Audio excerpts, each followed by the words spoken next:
你刚问我说人生是什么，我认为就是追求这个反馈的智慧，也就是我没有告诉你什么是正确答案，但是我告诉你什么不是，但是你要怎么知道？你得试了才知道，你得去试了，你去做了才知道说原来这个东西不适合我，原来这些东西不是正确答案。老天爷他不会告诉你什么是正确答案的，他只会透过磨难告诉你什么不是而已。然后如果你运气好，你在你很年轻的时候，你可以经过大自然、老天爷，不管你怎么讲它，反正随便，就是你生命当中所有的磨难所给你的刚刚各式各样的反馈，你会在很早的时候得到你的终极密码，然后你就知道说你这一生应该要拿着什么终极密码去过你这一生。这里是只能喝酒的图书馆，一个出租成见、探索未知的地方。为了不要让这个出版社赔太多钱，赶快帮他打一下书。这本书叫做《生命最后3通电话你会打给谁》？我说真的，我真的觉得这个书名是一个灵魂拷问。是，绝对是。我先破题好了，因为就是很多人都问我说为什么会拿这句话然后作为说明，就是因为我觉得它贯彻了我整本书我想要讲的一个概念。比如说第一个，你看到这个生命中最后3通电话你会打给谁，那你就得要先想对象，光想这个就可能要花一点时间了。因为3通其实认真算对有的人来讲太多了，但对有的人来讲他觉得说好少，难道我真的只有3通吗？所以他可能光是要厘清这个可能需要花一点时间。然后第二个就是你要跟他说什么，就是我其实这整本书我真正想讲的是你没有这3通电话。在我们的实务经验当中，其实你大概意识到你要死亡的过程当中，其实大部分都是昏迷的。可能比如说你躺在加护病房，你躺在病房里面，一天只有2次探视的时间，然后家人探视的时间还不能超过30分钟，所以真正陪伴你的只有医院的天花板，然后旁边的维生医疗的机器，然后还有护士在那边就是定时的帮你做记录喂药这样。也许你走的那刻，你旁边是没有任何就是你真的熟悉的人，你就是默默的就这样离开，然后你要在那个过程当中你有3通电话没有的。然后所以你会发现就是像那种电影啊或是小说那种情节，就是一个人走了，然后亲人在旁边水死在车，然后握着他的手说像那个复仇者联盟有没有？像复仇者联盟就是钢铁最后他不是要验，那大家就围在他旁边，他一句话没有讲到，咽下那口气好，感觉好像很美。很抱歉，那只有电影才会出现。台湾在过去这30年，因为医疗技术发达，我们已经把死亡的现场搬到医院了，所以家人几乎是不会有机会可以在旁边陪伴，所以就更不要讲说你有什么机会可以跟家人说再见，没有。然后又或者是很多时候你以为是等你年纪大了才会死，或者等到你得了癌症才会死，我说没有啊。有一个就是骑着摩托车在下面等家人，然后突然有个疯子就一刀就那个很遗憾啊。然后或者是说突然有一个就是天灾还是一个什么样的人祸，说没有就没有了。在我们的工作当中，我们常讲一句，就说棺材里面是装死人的，不是装老人的。棺材得死不得老啊。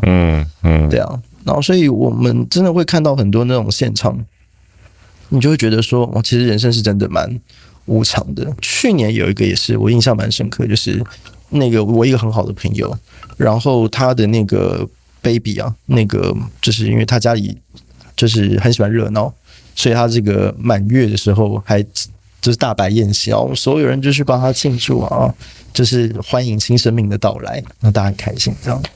结果才没隔几年，就有一天他就打电话给我，他说能不能帮忙？我说怎么了吗？那个小孩可能不行了。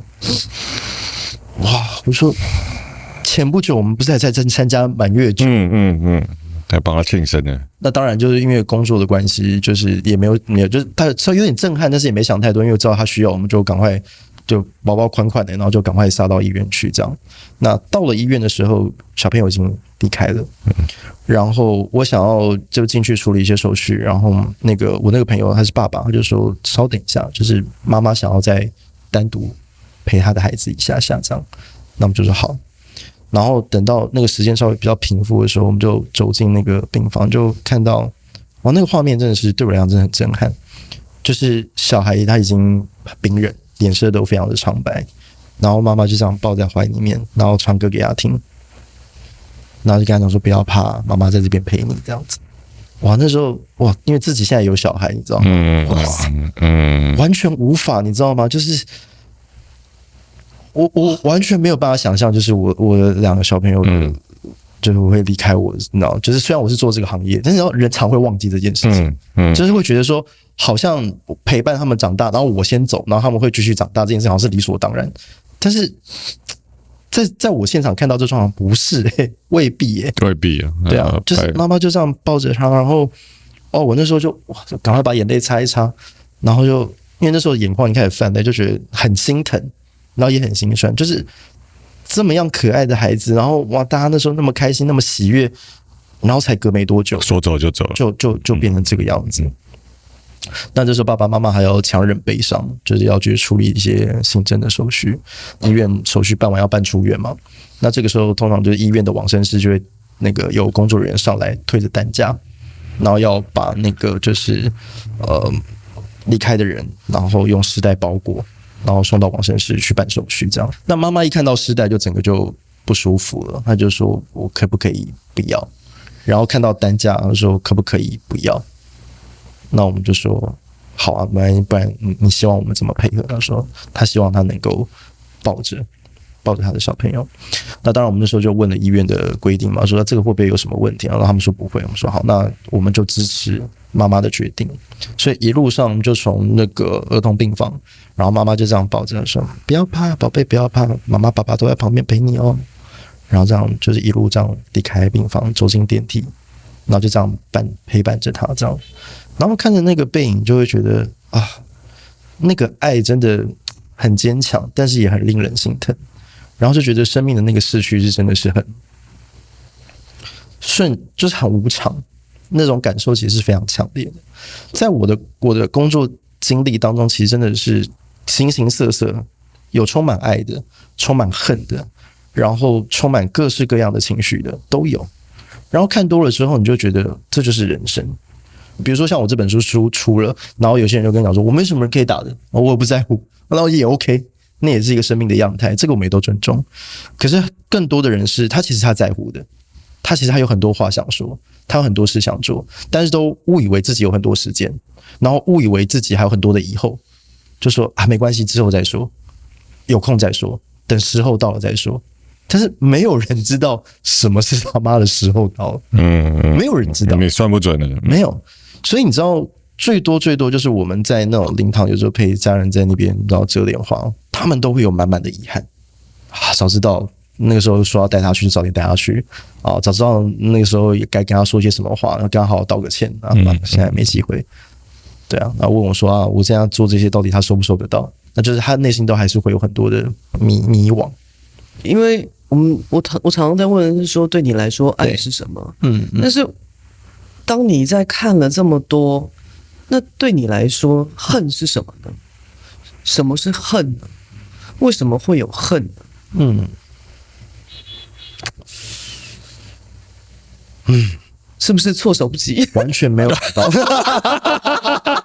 我想说上次问说爱是什么，应该就差不多。对，没有想到这就我跟你说，就让你猜不到，真厉害啊你！突然来一个很什么？没有，因为我刚刚在听你讲的时候，我觉得，因为你看了这么多的形形色色，你看过了，你感受到了这么多的情绪，有爱一定有，对，爱很容易，我们都能够感受得到那个东西，因为它像那个被你抱在怀里的。那恨又是什么？因为其实我最近我也蛮常看到，其实蛮多人都被恨包围，对，可是被恨包围的里面，它就真的只有恨吗？没有其他的东西了吗？我们会带着这个恨一辈子吗？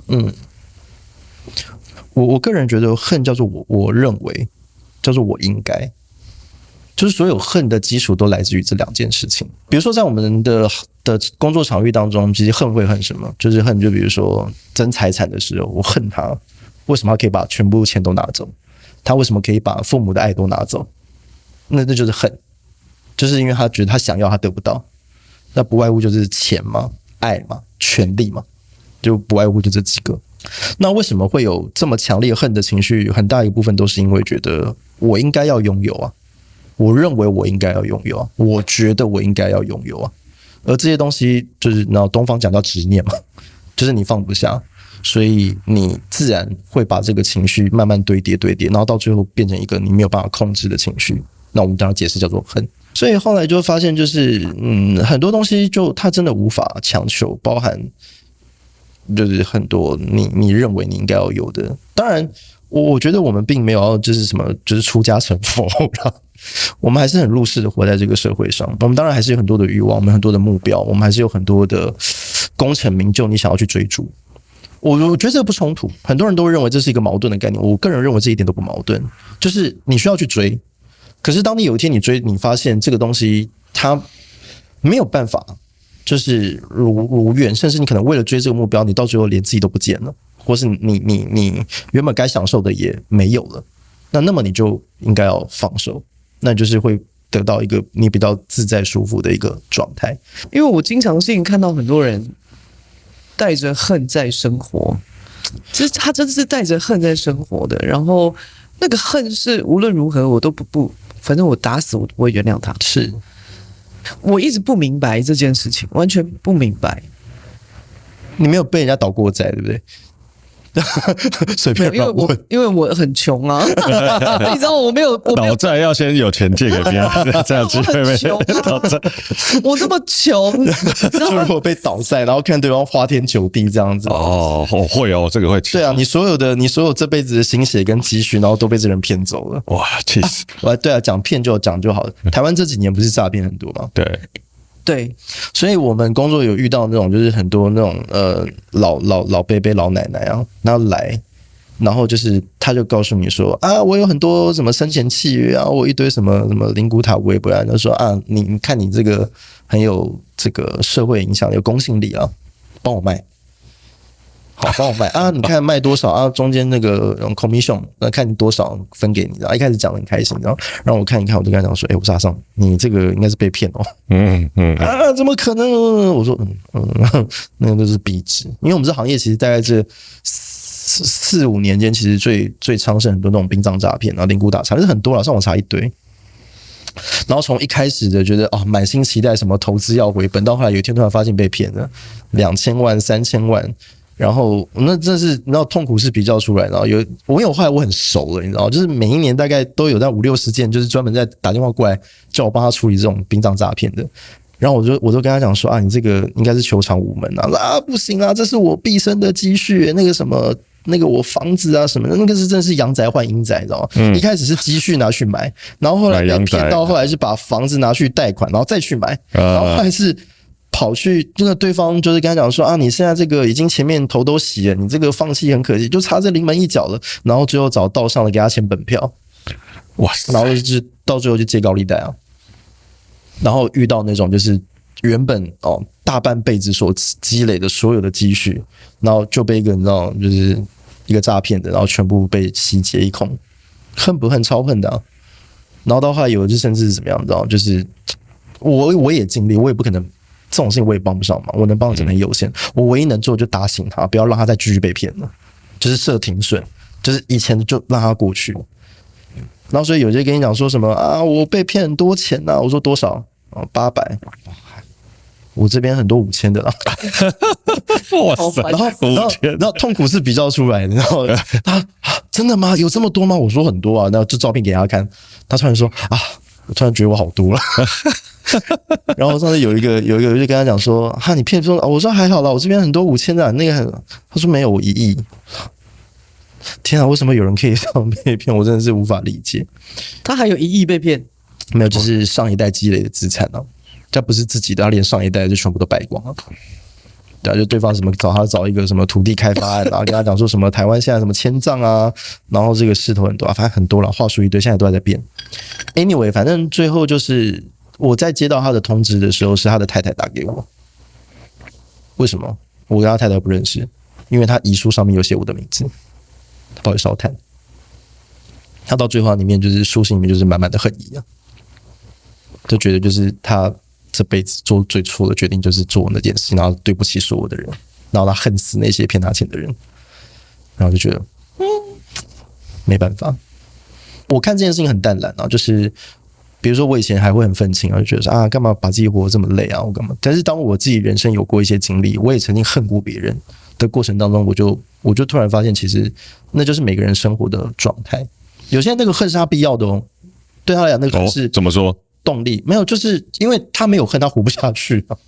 那可能如果短时间你很难理解，没有错。可是如果说他已经用这样的价值观活了5年、10年、15年、20年，他已经活了，用这个恨意支撑他很长一段时间。你这个时候要他就说你不要带着恨意活生活，你这样对你不好。他突然不知道怎么活了，哦，你把他抽走。对啊，因为有时候人会有一种就是执念。包含说，我看你活得好像很辛苦，我要帮你这件事情也是个执念也是个执念，对。然后以前就会突然觉得是是某种程度这讲就比较不客气啊，就是你自以为你想要帮人家，对，可是谁知道，搞不好人家其实活得蛮好的，他不需要在你的把揪，你看你觉得啊好恨啊，然后生活好累好愤怒，你怎么不知道他其实搞不好活得很快乐？在你的把揪，就是你这样看，但是殊不知也许他活得很爽啊。当然，我必须得承认，有时候我还是会蛮鸡婆的啦。就我还是会稍微多嘴会问一下，说你觉得这样子你快乐吗？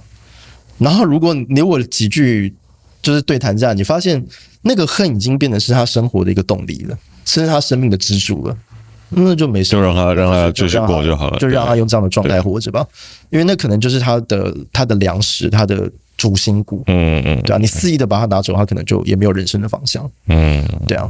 那如果有一些他可能已经被这个恨吃掉他的能量，甚至他已经真的伸手找你求救，说我真的不想再继续这样下去，那么也许这个就还有些帮的理由，这样对啊。所以有一些人是他要带着那个恨，他才能活得下去。对啊，生活有个动力嘛，就有因为这个跟价值观有关啊。因为有些人他有个人生目标，有个魔王。我没有遇过这样的事情，就是那个什么男生跟女孩子说分手，女孩子超不爽。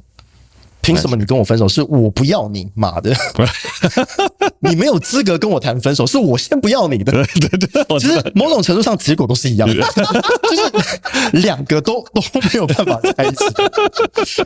可是对于那个他的执念，就是你没有资格，因为选择权在我手上。是我说的。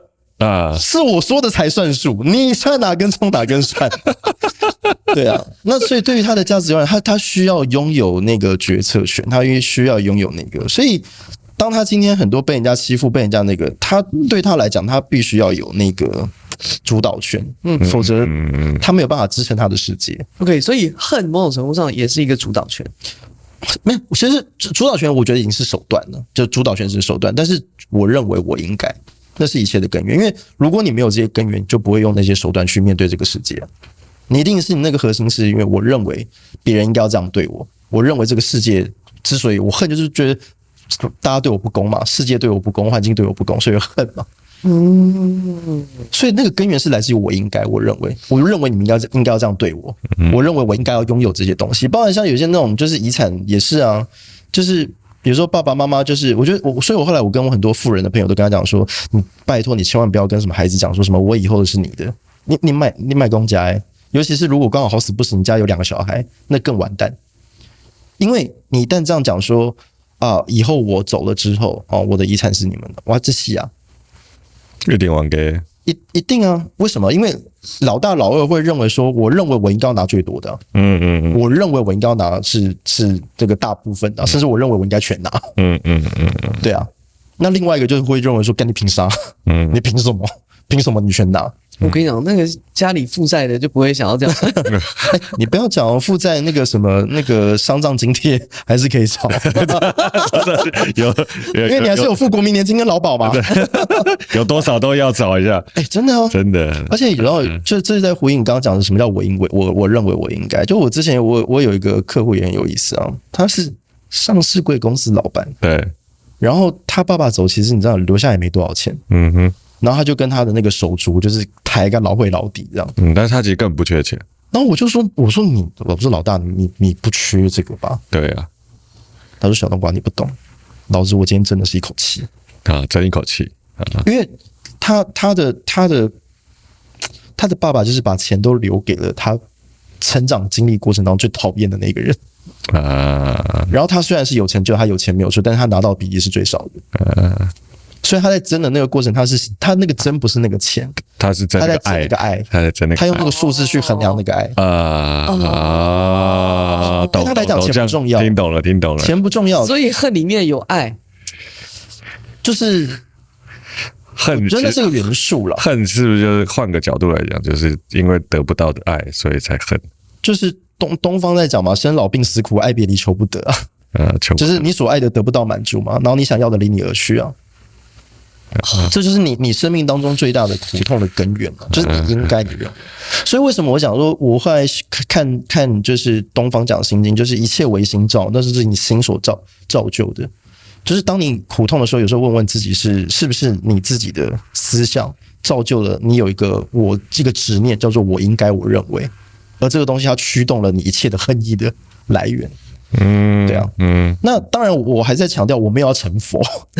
我今天有那个一个小冬瓜大师的那种感觉，我没有要成佛。所以我是说，我们觉察说，我很冷静的看啊，我有这个情绪，然后我有这个状态，然后接下来就是我会选择说，那我要不要这个情绪，我要不要这个状态？为什么我还要选择？因为 OK 啊，因为有时候一些负面情绪，它未必都是很糟糕的事情啊。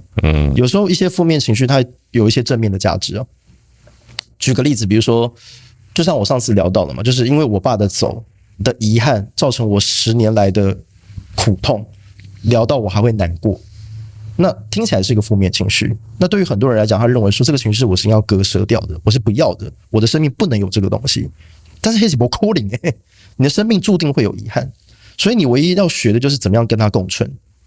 所以有一天你会发现，原来遗憾这件事情对我生命来讲，它是非常重要的，因为它让我学会什么叫珍惜，它让我更珍惜跟我家人陪伴的时间。所以我们有些普世价值定义的所谓的负面情绪，它未必对你的生命来说都是损耗，未必。它有时候它其实是有些驱动力是存在的。当我觉知到说啊，我有这个恨的情绪出来的时候，那我觉得接下来下一步我就在想说，那我是否可以恰如其分的使用这个恨让我变得更好，还是我有可能会被这个恨所驾驭，侵蚀我的心灵，甚至侵蚀我的生活，那我就得对这个恨要有所处理。所以如果我可以适当用这个恨，也许我可以做得更好。我生命中最大的这个恨，它让我学会到说，我不要去依恋这些过去，因为我就是认为我应该要拥有那些东西，所以我有执念，我放不下，所以我恨。那我从那一刻开始，我就说我不要再去留恋那些过去的东西，那我要去开创属于我自己的未来，我要有我自己的人生。所以我如果不是因为被那个恨打到底，然后让自己觉知到说原来我还会是因为我还在依恋那些过去的东西，那么我就不可能有开创新的篇章的这个机会可能性，我可能还是一直在回头望我以前所拥有的那些成就，那我觉得那其实没有什么意思。对，所以当那个恨它留下来，它给我的动力就是我不想被你给看扁。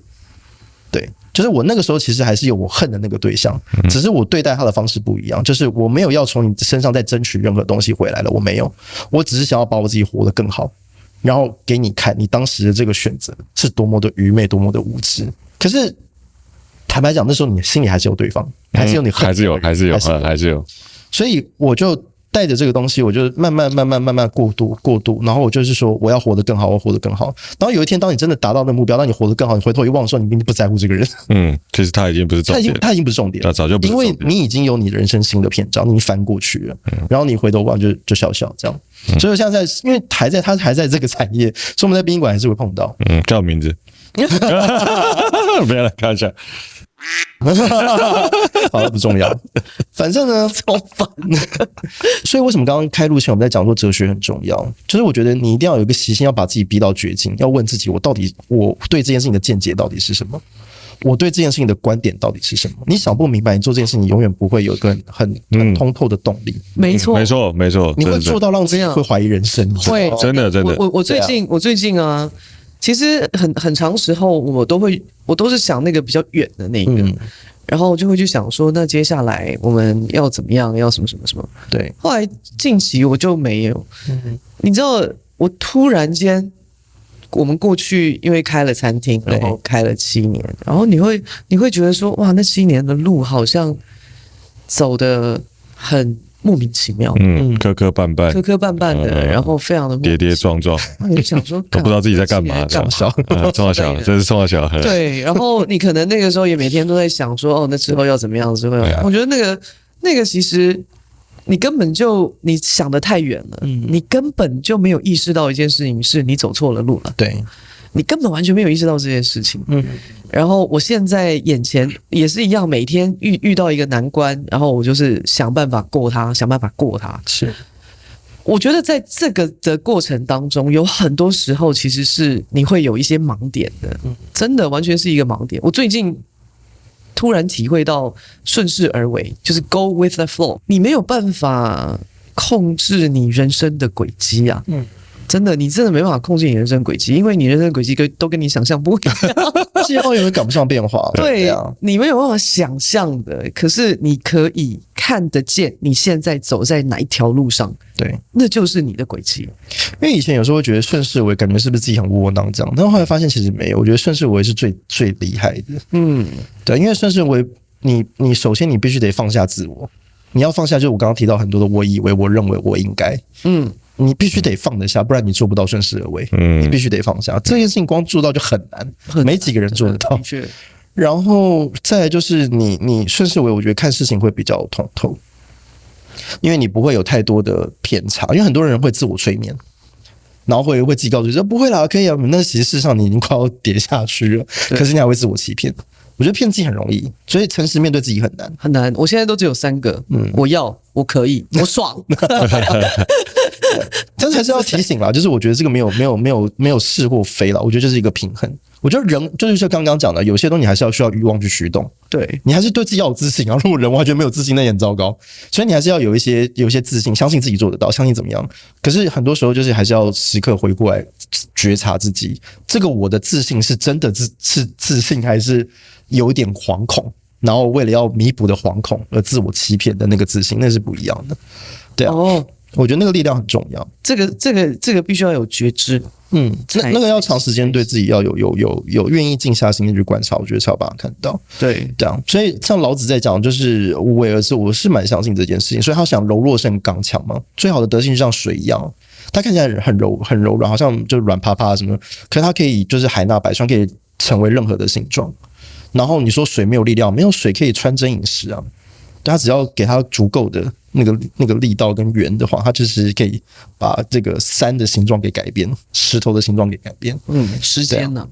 所以这个是我觉得就是很多时候不一定要跟他硬干，可以尝试，但是差不多就可以了。就不用跟他硬干。就是也许只是时间还没到，这个时候还不是最适合的。这样。那我问你一个问题哈，你从事殡葬业啊，到现在啊，我每次看殡葬业，就都有很多有种荒谬感。那只是说大家都我们是录过2次，然后上次还录到早上，我们已经算是有点熟了。就因为我每次参加丧礼的时候，都会有那种很多什么司仪在那，然后就是那个手势表演，然后对，然后那个讲话那个腔调，然后那种，然后你知道，真的是荒谬感Why？ 为什么不能就如实？没有，我觉得那就是一个时代变迁的过程啊。台湾的殡葬产业，我自己在区分我觉得分为4个阶段。第一个阶段是农业时代，那个时候没有所谓的殡葬业，也没有所谓的礼仪师，都没有，因为那个时候每个地方都有每个地方的礼数，所以是谁来处理这些身后事，谁去指挥的呢？地方的耆老。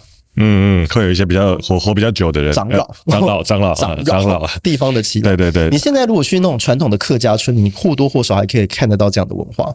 就是那种很尊重，就是那种家族耆老的那个长辈，对，就是他们所下的指导期。对，就是一个村落里面，他会有一个，比如谁家的那个谁，他就专门会弄这个东西的。以前我们如果遇到那种就是那种就是耆老这种文化很根深蒂固的，那个都很难做。对，因为那个不是他们家里面说了算，对，那个不是他们家里面说了算，耆老说了算，而且耆老跟你开会，耆老还会讲说，那你们这有什么？然后全部列出来之后，比如说为什么交通车啊，然后什么人力啊什么全部列出来之后，他就说那个交通车那个就给那个村口的那个他有在做然后这个人力啊，那就他就开始发包这样。对，所以这个其实是这个产业最早的形态。那最多就有一个叫偷工啊。就是那种就是处理墓地的，因为就是以前殡葬业还是所谓的下九流，对，就是你真的是找不到工作，你真的没得选，你才去做殡葬，因为传统大家对殡葬的刻板印象真的不好，所以你除非是没得选，不然就是家族传承，不然很少人会主动说，我想要来做殡葬看看这样，没有这种事，所以那个时候来讲的话，殡葬是比较不太会受人尊重，因为那是比较低下这样子。以前其实农业时代物质并不富裕，所以那时候的丧礼是整个村落会一起来帮忙，大家会一起来支持缺人抬轿，缺人抬扛棺干嘛的，不是花钱去找外面的，是村落人大家一起来帮忙。所以这个是丧礼最早的形态。那这也呼应了以前那种村落那种我们在讲所谓的人情味，就是互相相挺，就是这次你来帮忙我，为什么？因为下次也许你会需要人家来帮忙。1.0代就是农业时代，对。2.0代就是农业转工业，就是很多这种从村落到都市发展的这些人，他有小时候长辈办丧礼的经验，可是到了都市又发现都市又有不一样的文化，所以他又不可能全部按照原本的旧有的文化照搬照做，所以那个时候就有出现了很多的空窗期。那个空窗期就是那他不知道该怎么办，对，那这时候就开始有这个偷工的这个角色就开始慢慢往上升华，变成一种服务，就是开始有人会去那时候还算不上服务，那时候最多就是指引你，告诉你说该怎么做，然后会有一些宗教，因为那时候对台湾普遍来讲，对于宗教的粘着度还是比较高的，所以就是会塞工师傅来主导，就是原本从地方的耆老，然后变成了神职人员来主导，还不是所谓的我们这种所谓殡葬业者，都还不是，是由什么塞工师傅由他们来引导，然后照这些就是旁边的这些工人，然后看要怎么样去做。那是开始到了第2阶段，那到了这阶段就已经开始有一些变形了。那第3阶段就是当台湾开始经济复苏了。就是我们开始整个经济往上起飞，就我们小时候读课本的时候读到什么台湾经济卡吧，什么股市上万点什么之类的。那殡葬产业开始有了一个本质上的变化，为什么？因为所有的产业，你看它赚不赚钱很简单，就是看它里面有没有黑道，就 OK 了，合理。你就看它有没有黑道，你就知道说这个产业有没有赚钱。当那时候开始整个经济开始起飞的时候，那人们开始有所谓的补偿心理，那时候开始会有那种有一种心态，就是来我不管怎么样，我就是比如说50万100万，你给我把它花掉，让我去彰显出我的孝心，对，这辈子可能都没有尽孝顺，就那个时候一定要处理一下。最常听到的就是什么以前离家的时候跟爸妈允诺说什么长大要在台北赚钱，然后买一个大房子接他们来台北住什么之类的，然后最后房子没有赚到，然后爸妈先走了，然后子欲养而亲不待嘛，那弥补内心最好愧疚的方式就是什么？花钱，就把这个东西给做主，这样。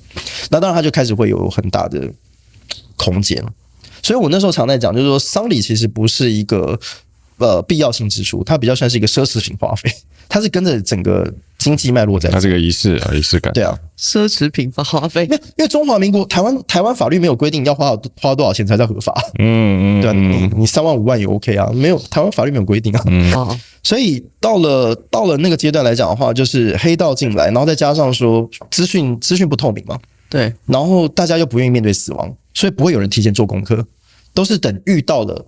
当天当下，甚至可能当下还不知道要找葬仪社，不知道怎么处理。到当下，然后旁边人就看不下去，跟他讲说啊，玻璃今嘛你在锤多几斤，下面多几斤这样子说，锤中一下玻璃。那这时候才开始脑袋人生中第一次出现葬仪社这3个字对啊，那这个时候当然就他有比较多，就是你知道，就是比较多空间。那当然就是有很多这样的文化就开始出现，因为这个是事实嘛，这我也不需要去回避。好。所以在那个过程当中，就有很多这样的形形色色进来。那大家如果有经历过那个年代的长辈，他们一定都会回答出这样子一个心境，就是会觉得说，哇，这个葬仪社都赚死人钱，很狠，抢尸体，然后很糟糕。有一阵子是真的用抢的。对，真的。那个过程当中，他们就会觉得说不信任，但是也不能拿你怎么办。因为每个都恰后这样就是全身都刺青，然后就脚的冰壤，然后就是穿着拖鞋这样，然后大家就觉得说啊，就是遇到了，不然怎么办？花钱消灾啊！而且你以前哪敢跟葬仪社杀价啊？别闹了。对，对啊，甚至你不要讲什么杀价，你光是你要付的这些钱里面包含什么，你都不会知道。对。反正就葬仪社，因为尸体也被他接走了嘛，所以你你就只能想办法付钱了事啊。对啊，就说啊，哇，这金那个以前都用喊的，用喊的。对啊，3咋班5咋班啊，7、8班啊，你到你这30万你没有花什么也不知道，不知道啊，有50万花什么？连报价都没有明细，没有的啦，哪有这种事？不要闹，开玩笑，没有报价单的，没有啦。你要说啊，请问一下，大哥，不好意思，请问一下那个有没有那个报价单啊？什么啊？离公啥啊？什么？就家属就丢回去这样。对，所以那个体验是很糟的，对，这是非常糟糕的。那因此就是台湾在大概民国80年、90年开始慢慢转型，就开始有集团性的业者，就是穿西装啊、打领带，把日本那套就是那种生前契约的逻辑啊，或者说所谓的定型化契约的逻辑啊，然后引进台湾。坦白讲，一开始是相斥的，因为台湾一个小小的国家，它其实蕴含了非常多的文化。包含的本省，包含的外省，特别是你看，从民国38年，一群从大陆各省挤进来台湾的，对，客家人、客家、漳州、微博的、泉州的，然后台湾本地又有很多的一些形形色色，那全部变成在那么短时间变成大熔炉、大杂烩，怎么弄？其实那个时候，它就是每个地区都有每个地区的文化，对。可是那时候你突然要变成一个所谓的定型化契约，标准化的 ISO 9002，台湾民众扛不住，你知道吗？那时候扛不住，大家会觉得，干真的是没有办法接受，你知道 ISO 900，然后所以那时候都被老藏姨就是当做玩笑笑一笑，说博沙小了，就这样笑一笑。可是慢慢变得不对劲了，包含比如说那时候多好笑，比如说你那时候你刚刚提到啊，比如说啊为什么要穿什么西装啊？你看以前老藏爷都会笑啊，看到北七啊，今晚晃天气哇乱掉。以前藏爷就穿短裤穿拖鞋，那几个吊嘎，穿一个吊嘎然后头七就到家属那边，然后叼着烟唱，然后跟家属讲报价以前的文化就这样，报价冰冷对啊，这叫最早的时候是这样，甚至可能还要再泡个茶，有没有？对，塞工脱掉衣服，后台在那边播大家的，对，那时候都六合彩的。然后就开始有一群就是穿着西装，然后打着领带，很不一样，然后开始拿着这个公文包合约，然后开始消费者看得到价钱呢，他跟你讲说啊阶梯多少钱，然后什么多少钱，那当然消费者的感受就变得比较好了嘛，就觉得说啊我觉得我想要换口味嘛，因为这毕竟传统这种大家没有办法接受。那这个大概是一个就是就照进入第4阶段，就是一个服务化的一个境界，服务化了。服务化的境界，那服务化的境界来讲的话，就是大家就开始会良性的竞争，因为就像我刚刚讲，以前老丈人就笑嘛，穿西装你北七了，天气这么热，对不对？他妈大家刮碎了，刮扛名家呢，穿西装搬花篮，看他们笑死，对。第2年他们都乖乖一个一个穿西装，这样，为什么？不然接不到生意啊？对啊，接不到生意啊，就是一种良性竞争开始慢慢上来，然后台湾殡葬业真正会起飞，我大概是在民国100年前后。那时候有一部电影叫《送行者离世的乐章报》，有。那部电影它改变的不只是台湾，是整个亚洲殡葬圈都因此得到很大的提升。为什么？因为它让社会大众发现说，其实殡葬业没这么糟。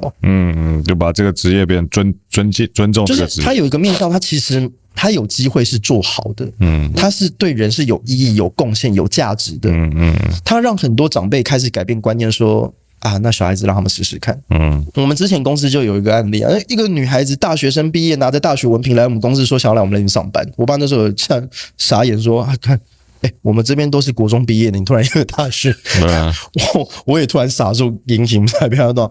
但是她那个女孩子就是很有冲劲，那你看眼神有光芒这样。那我爸当然觉得说那没关系，就让她试试看。那工作没多久，她爸爸妈妈就过来跟我爸跪啊，当亏啊，你卖我早不给他做一斗了，拜托你了，那这样子。你看那时候这个行业有多么不堪。对啊，其实你不要讲的，其实现在哪怕到现在，表面上大家都是说啊什么殡葬业功德啊好啊，我自己去跟我们瑜伽的那个伙伴在闲聊，我说你们在外面租房子的状况。他说没有人敢跟房东讲他自己做殡葬业的。对啊，那讲殡葬业有时候租不到房子。他说那你就说服务业，我做活动企划。我得是带一次活动企划。所以其实社会坦白讲或多或少还是有一些歧视在里面。是，只是说那个时间点，它让很大量的就是长辈开始接受年轻人从事这份工作，对，所以那时候就开始有所谓的良币驱逐劣币，就是说啊，一群就是很有想法、很有才华、很优秀的年轻人开始慢慢进入这个行业，在短短的10年间，就是平均年龄往下降。我那个时候10来岁，那时候大概一个职案的，你至少应该要到40岁，你才扛得起一个案件。如果你大概20、30，人家还会嫌你太年轻，你没办法。我现在都变年轻了，现在都年轻了，年轻人是啊，现在都年轻人了。你很难想象，那以前是很难想象说什么年轻人做这行业很难，长辈根本不接受，所以我觉得那是一个很大的分水岭，所以正式进入服务业。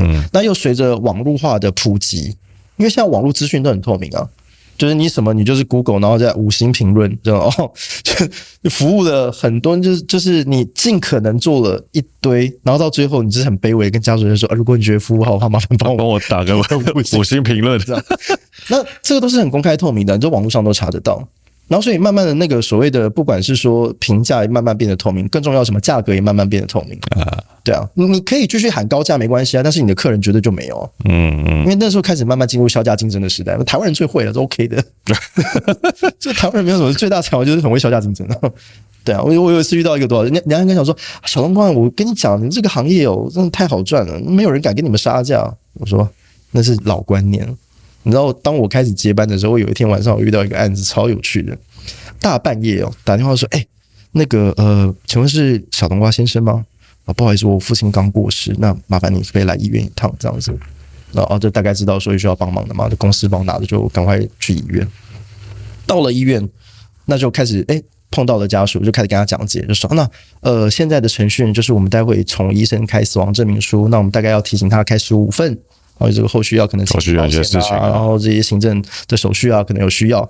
然后呢，那待会我要跟你们讨论，就是说我们这个议题要放在哪里啊，什么之类。然后突然就说，等，你先等一下，那个你先等一下，还有另外一家要来。对，就是你先在那个旁边休息室先坐的这样子，然后稍等我一下这样。然后我心想说，蛮合理的。因为有时候可能要跟兄弟姐妹讨论，所以可能兄弟姐妹还没到。所以还就是没有，就是他不希望我讲第2次，他想要等人到齐的时候再讲这样子，我就等，然后大概等了过了半个小时，第2家葬仪社，第3家葬仪社，第4家葬仪社，一个一个陆陆续续，他在门口就开始接待，来里面稍坐一下，来里面稍坐一下吧，然后等稿的概念，然后等4家都坐下来之后，然后那个家属他就说那个人都到齐哦，不好意思那个小冬瓜，那你比较辛苦，你先找那你可以跟我说明一下你们公司有提供哪些服务吗？我靠，这是，然后我心想太屌了吧！我靠，哇，没有被这样弄过，对不对？新报给新戏的，你他妈你当我第一天出社会？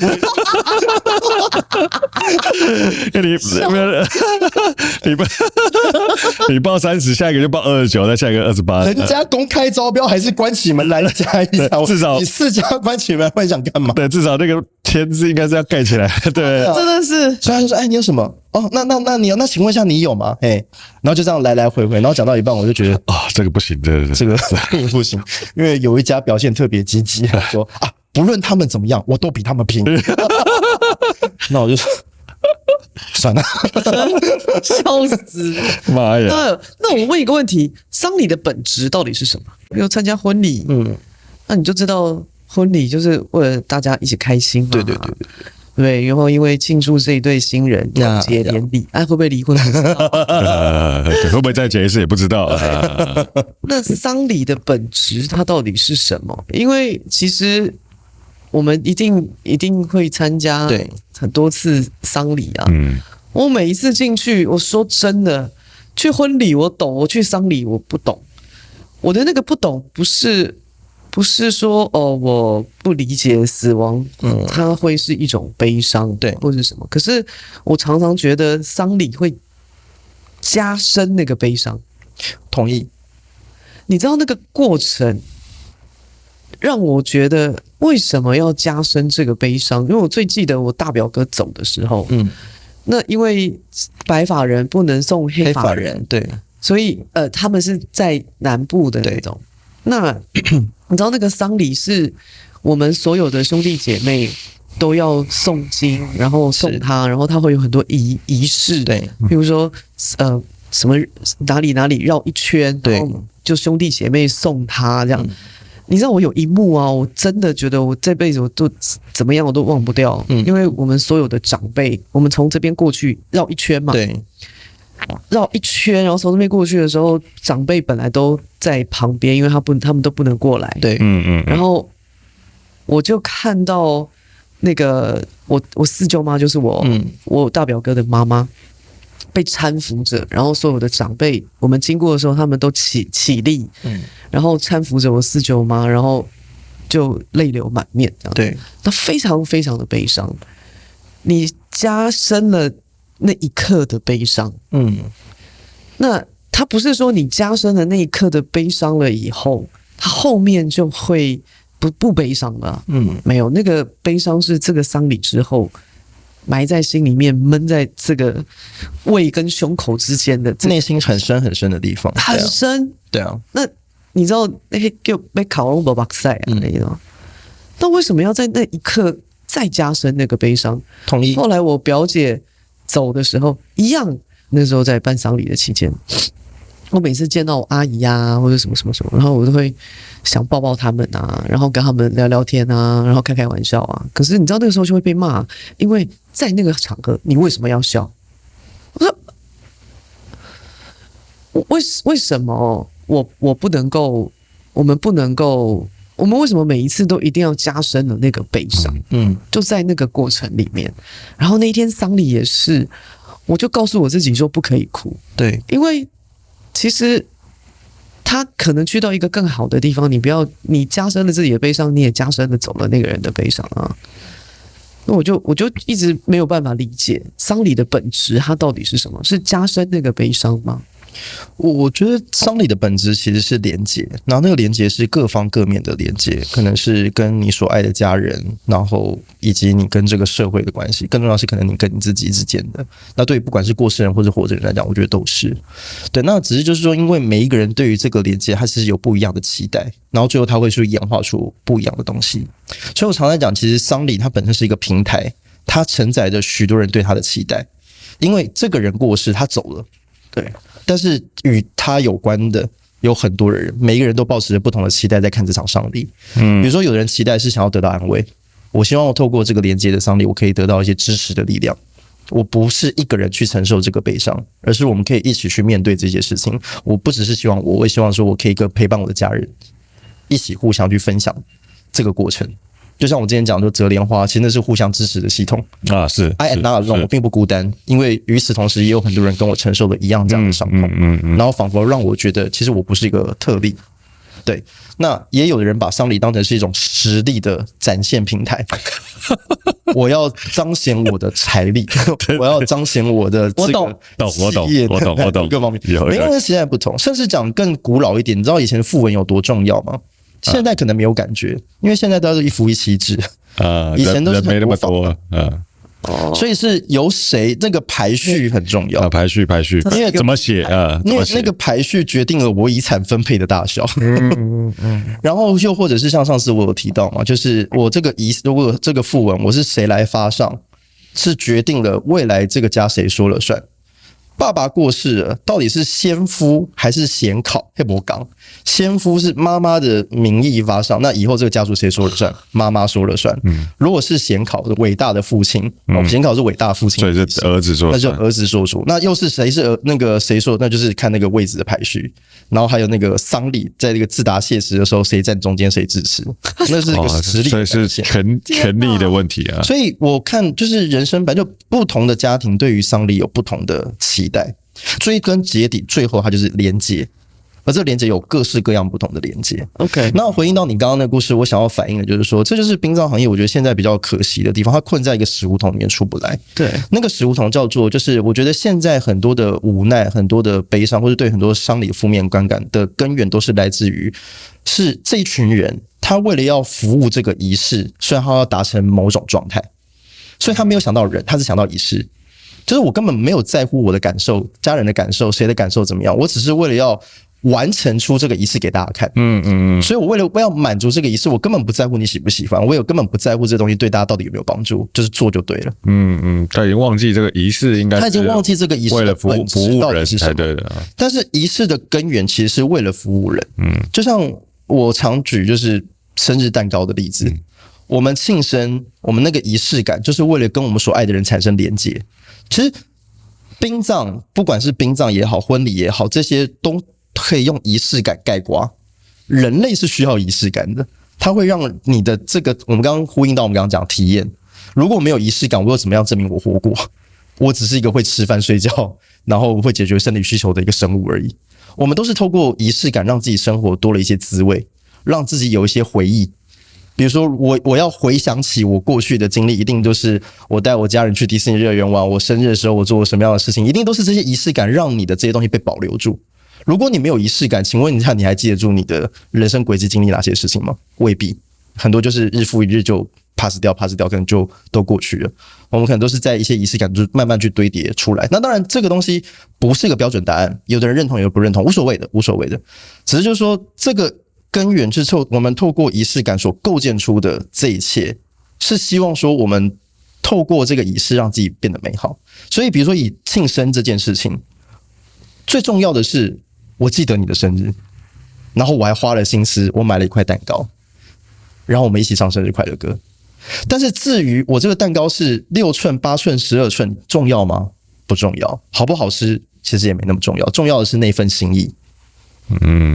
那所以我觉得很多时候就是我们现在需要做的事情是，我们要怎么慢慢把这个行业导正回来，是说我们要把很多的重心是要服务人，然后让这些仪式变得有价值。所以是仪式来服务人，而不是人来迁就这些仪式。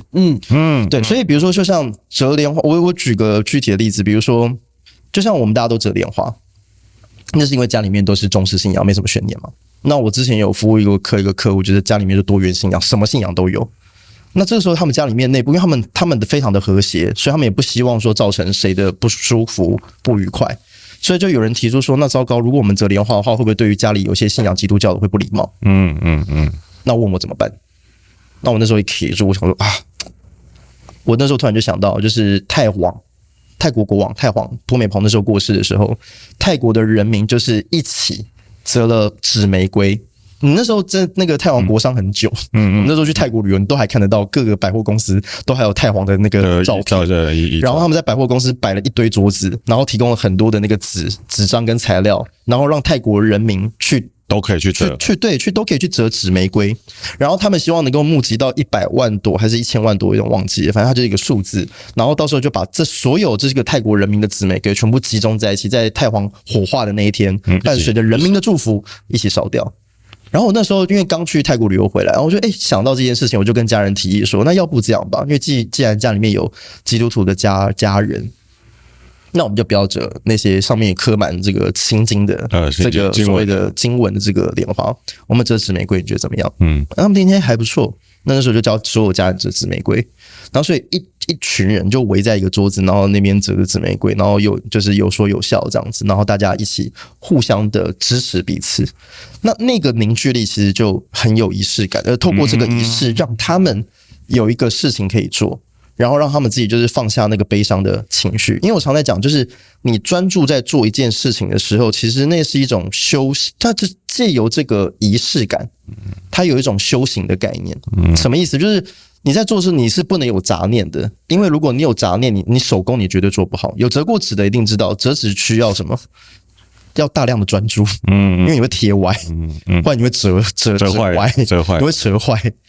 所以就是你不太能太分心去做，不然你一定会弄得歪七扭八。所以当你大概做到一定的数量的时候，你一定会进入那种心流的状态。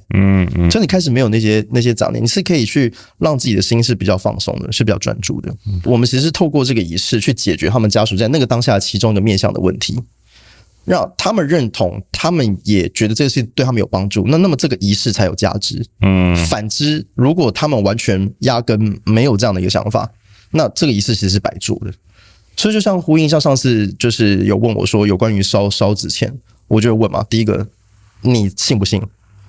如果你不信，那我就问，那你的家人信不信？如果你也不信，你的家人也都不信，那没什么好烧的，你烧这个没有用，你只是制造二氧化碳而已。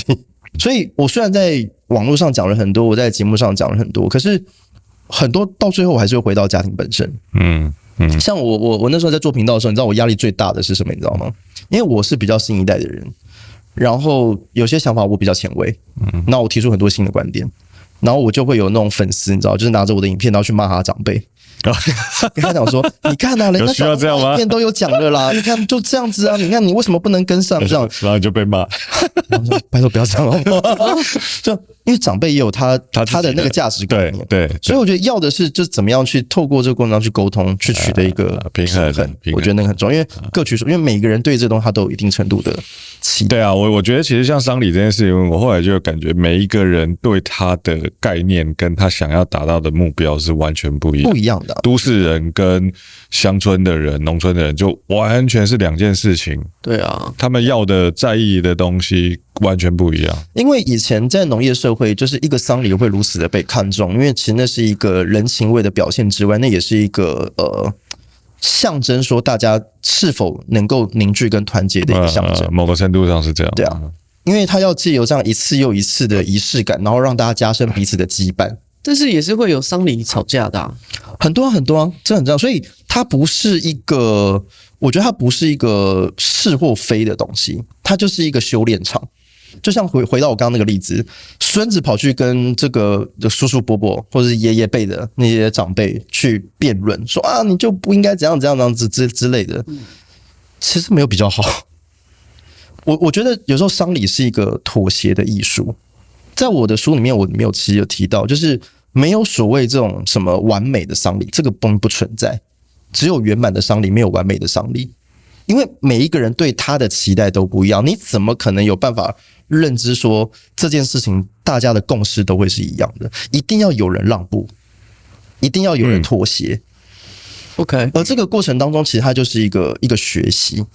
我书里面有举的一个例子，就是他先生要走之前，其实我们是做过生前咨询的，也就是他在还没过世之前，他在生病的时候他就找我咨询了。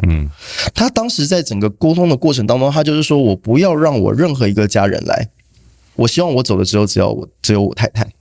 他已经很明白的，他已经说出来这个东西，当事人他先生，他当事人他就已经很明确当着我的面告诉我。OK， 我们也写下了这样的一个备忘。OK， 也确定就是如果你过世，只会有太太陪着你。OK， 没问题，我收到了。遗嘱都已经写完了啊，我收到了，我知道了。OK， 没问题。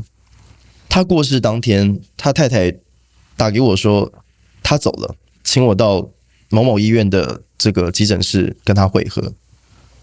我到了那个急诊室。所有当初讲不该做的全做了，然后不该通知人全通知了。是太太通知的，那太太知道。对啊。太太那时候她只告诉我说：“我知道我们当初答应她什么，但是你也请理解，就是毕竟我不可能真的不通知，而且那是她的家人，而且她才是活下来的那个人，我是活下来要去面对这些事情的人。”对。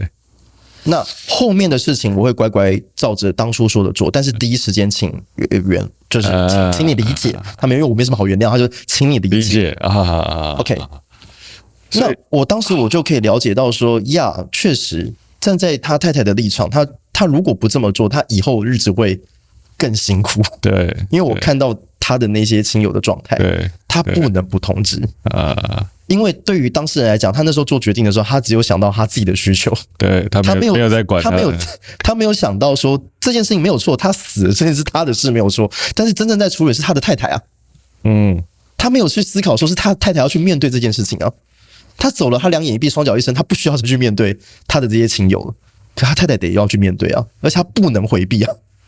所以你觉得人可以决定自己的丧礼吗？我觉得很难，我觉得很难。你可以做出规划。你可以做出一个方向的讨论，你有个大方向是 OK 的，我觉得是没有问题的。可是你要盯到很多的细节，我觉得是不太可能。对，除非你在现场监工嘛。计划永远赶不上变化。可是我觉得还是会鼓励大家会先去思考的原因是在于，就是说，如果比如说我今天想到100分，那打个折好了啦，好歹还有个60分，最差了不起还有个50分啊。可是如果你完全不想，很高概率，其实你会造成更多人的困扰。对啊。你刚刚讲说那个是一个什么妥协的艺术啊？我突然发现是真的，真的，我想象我真的，他好像到最后都是真的是各方势力真的是在那个里面角力耶。而且我觉得我并不是因为刚开始我在面对，我觉得我还有点阿 Q， 你知道吗？就是有一种就是安慰自己的一种说法这样。然后随着时间的推移，就是我现在回过头来看，我觉得其实那也是一种修炼，因为你要想，就是以前的丧礼比现在复杂更多。我父亲那一辈在做殡葬比现在更累。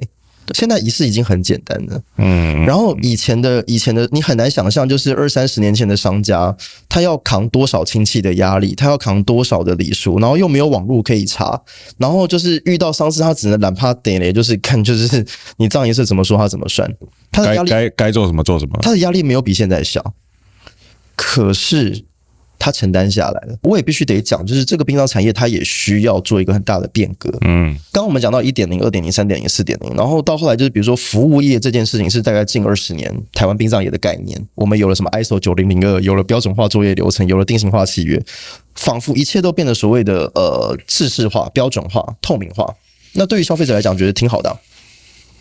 可是这也发生了一个问题，就是因为在过去的这20年间，有很多的那种就是大型的企业跟公司，他们都纷纷发生了那种，比如说曾经过去拥有这些历练跟人生经验的这些资深的这些业务，他们可能就一狗票的人离职，或是出去外面开公司，然后搞得这些中大型的公司怕了，而最后他们使出的手段就是让这一切都有断点然后让这件事情变得像工厂。我懂，我接体我做得很棒，我移灵做得很棒，然后我这个告别式做得很棒，可是大家都只是把表面的仪式做得很好，可是却忘记了这个行业的本质其实不是服务。我这几年我一直在传教，就是我一直在跟同业，包括我自己公司的员工，我也在讲，跟他们讲这个观念，就是殡葬业绝对不是服务业。服务很重要，服务是我们的手段，服务是我们拉近跟客户之间的距离，然后造就很好的服务体验的这个过程是重要的。可是那不是我们的本质，因为如果我们最后的本质是服务的话，那么服务走到底，它只有一句话叫做客户至上，也就是客户就yes sir， 他说的所有东西我们就说好。那其实基本上客户就不需要我们。这个行业最后它发展的状态就是家属只要上虾皮跟淘宝，然后把骨灰罐跟棺木买完就结案的，我们没有什么存在的价值如果最后我们的价就是这样被称斤论了，其实没有什么价值。那当然同学就问我，那说那如果我们不是服务业，我们是什么？我们这个行业自古以来，其实我们真正的本质是教育业，我们是干教育的。我没有死过，我没有办法真的很清楚的告诉你死了之后会去哪里。可是在我这过去20年的经验，我陪伴过太多的家庭在面对死亡这个课题，我可以告诉你死亡在陪伴死亡它是怎么一回事，而死亡对我们生命又是怎么一回事。然后我可以把这些经验跟家人分享，让他们去聊，透过死亡这个东西以终为始去看待自己的生命。所以有句话叫做焉知生未知死，就是你不要去了解死亡这么多，因为活着比什么都更重要。那当然这个东西不冲突，我觉得这是一个面向。另外一个面向就是未知死焉知生，你唯有好好面对死亡，你可以更好的去活着，因为死亡它让人知道了生命是有限的。所以你在这个有限的生命当中，你要去做出让你自在舒服的选择，你才有办法不遗憾，让自己尽可能让这个生命玩得开心，玩得爽。对啊。在你还没有接班，还没有从事殡葬业，对，你面对的死亡是什么？那你接班以后一直到现在，你又如何去看待死亡这件事情？真正想透大概也是这3年的事情。比如说我们刚刚可以聊说人生就是体验，人生就是爽，就是这些都是这3年的。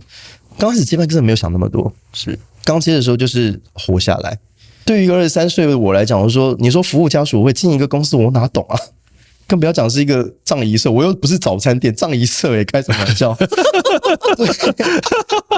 我说看到有多难。我那时候刚接班的时候，你知道我很认真的跑去那个书店啊，我去书店去看，你知道我很认真，我去看有没有办法找到一本书叫做《第一次开葬仪社就上手》这样。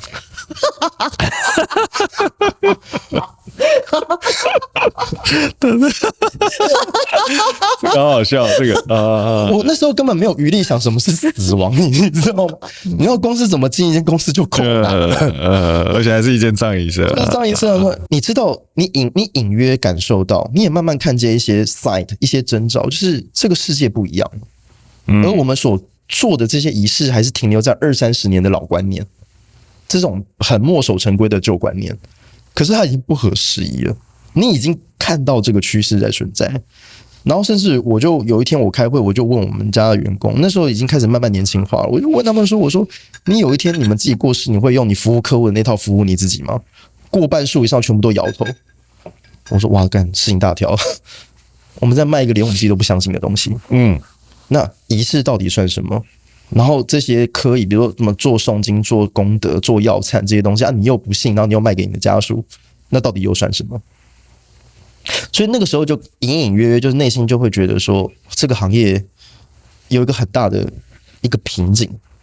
你从数字也看得到，就是那种人家讲说啊，什么通货膨胀以后丧礼费用越来越贵，我说没有，那好小看以前那个爷爷奶奶辈那时候大概都是中产阶级到60-70万呢，我爸那时候接的时候30-40万，现在台北市大概10-20万，现在破20刀头小了。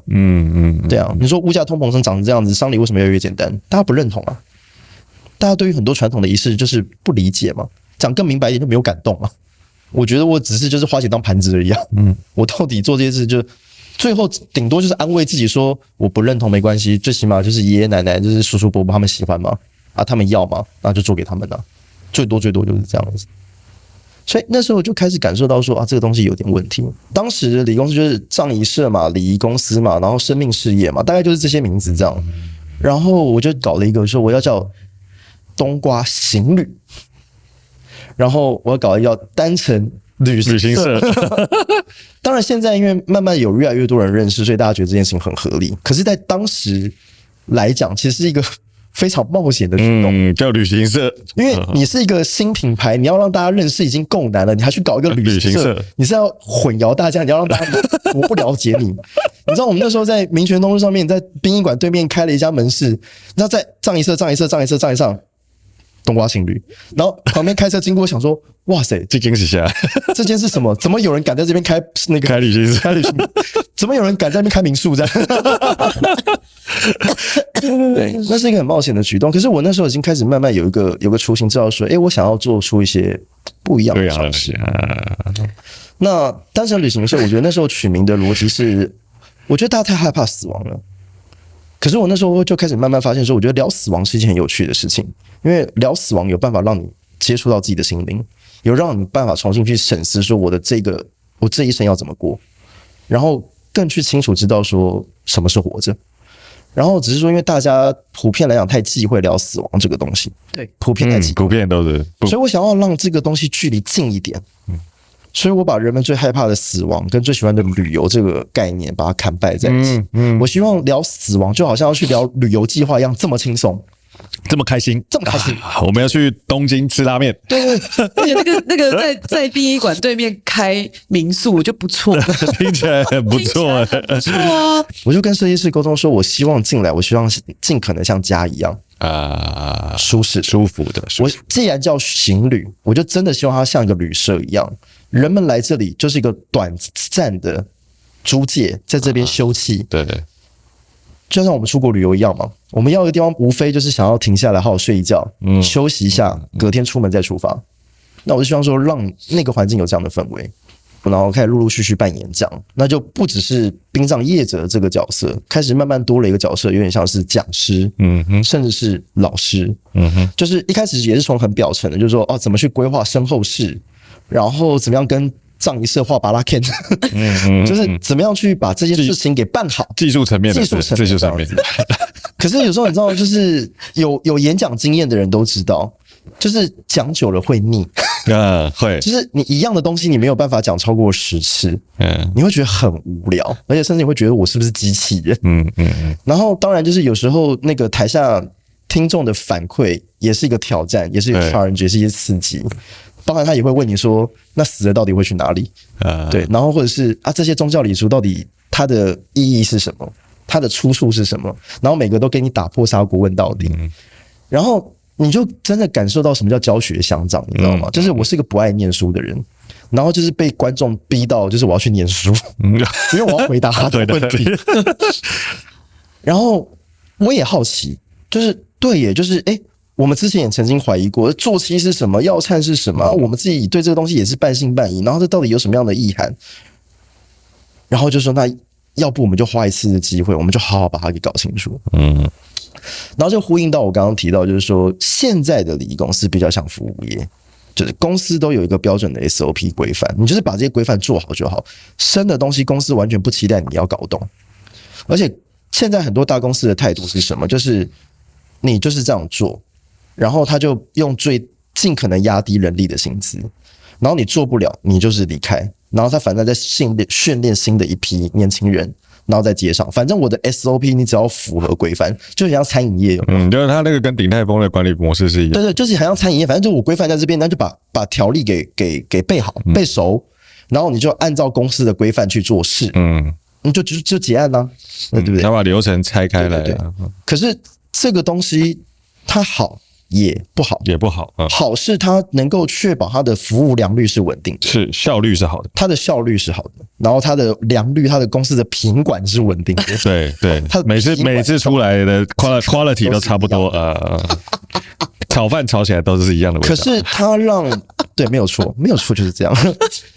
可是它把我们这个行业的能力给废掉了，就是它完全丧失教育这个能力，因为。孔子在讲叫因材施教，有教无类是对的，因为每一个人的知识、每个人的环境背景它是不一样的。你针对不同的家庭，你本来就应该有不一样的处理方式。我们不应该再去盲目的去跟从这些仪式，而是我们要花时间去停下来，去好好了解这些仪式到底在说些什么，在做些什么，然后我们才有办法举一反三，去知道说这个仪式到底适不适合我，我到底要不要用？如果我要用的话，我有没有办法把它调整成一个适合我们家里的方式？我再去做。我觉得一个礼仪公司应该要有这样的能力才对。是我真的开始就是整个砍掉重练从零开始，我从心经开始。为什么从心经开始？因为我们如果是中式信仰来讲的话，你不管是引魂，就是接体的引魂啊，然后头七、三七、五七、满七告别式，然后所有包含药餐，你所有仪式的开始跟结尾都有心经的存在，而且绕不过。因为心经很短，260个字，很快就念完了。然后它有一种就是铺陈，然后也是一个算是暖场的用途，在过往我们是这样看待的。然后我听了这些师姐，听了这些师傅，就是每次在念诵这些经文，在唱诵这些经文，然后我也拿着经本经书，然后跟着拜读过，这么多年下来，我从来都没有搞懂到底他什么。对，对，我们常常可能会，你知道，你念了100次还不知道他在讲什么。你要不要讲100次？有很多人活了一辈子，念上千次，他还是从来没搞懂心经在讲什么。真的，这是真的，真的没搞懂啊！对，这是真的，真的。他只是盲目的闭着，然后去念，然后你问他说他讲什么，我不知道，而且他只是为了念，然后念，他就说念对自己好。对啊，然后也不知道为什么，然后对啊，为什么就回向啊，对你的家人好啊，对你好啊，对啊，到底为什么不知道？不知道，真的啊，为什么要折莲花？脚踏莲花步步生啊，西方一路好修行啊，你折越多，对你家人越好啊，为什么要折？不知道。我说如果除了这些论述拿掉之外，你还能告诉我什么？我不知道。对，大部分都不知道了。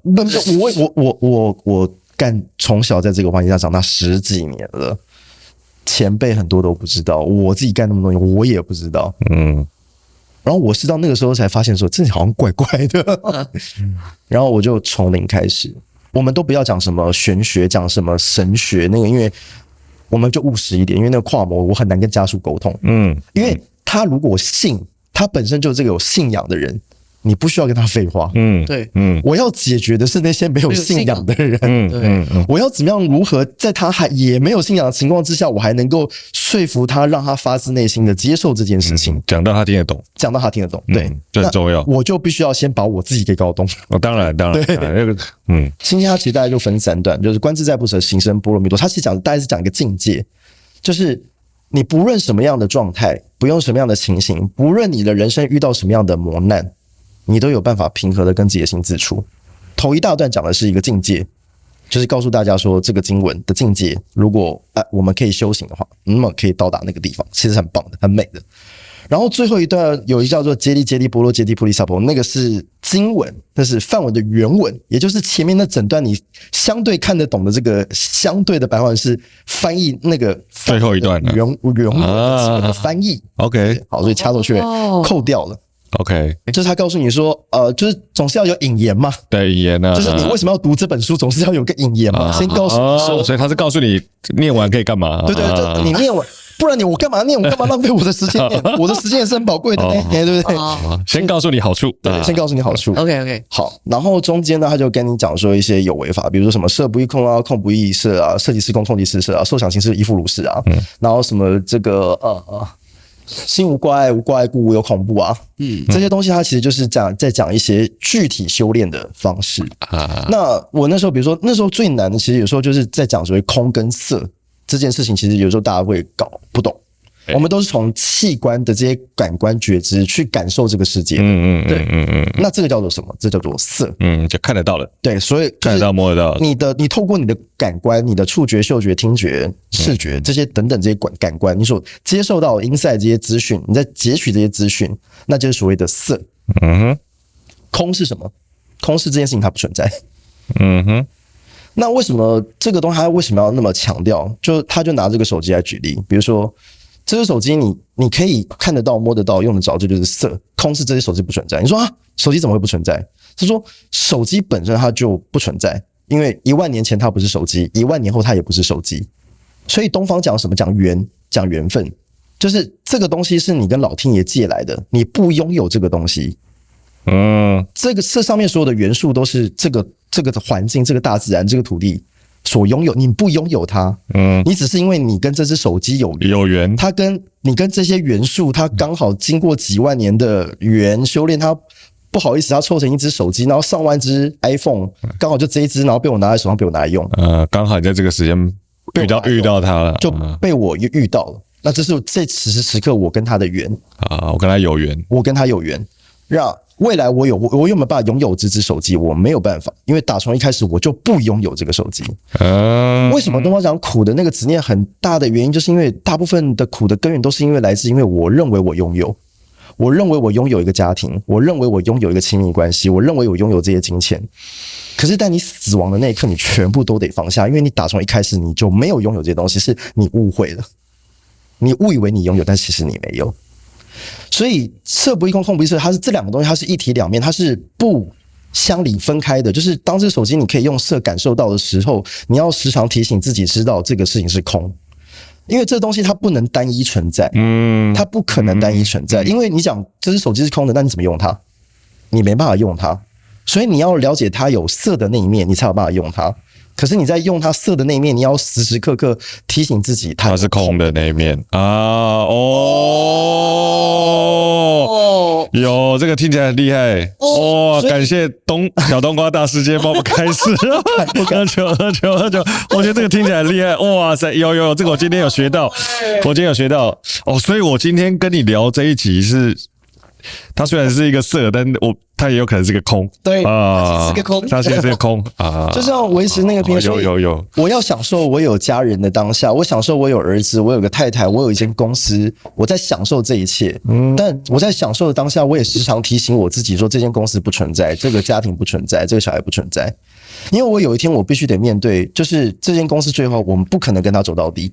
要不就是我可能经商失败，要不就是我太成功，然后不小心就是把它卖掉，然后我就从此退休，过着游云显赫的生活。你想象应该是这个吧？这个应该听起来多一点。想的吗？听起来应该多一点啊。或者是他就一直跟着我，然后直到我要嗝屁的那一刻，我也必须得跟他分离。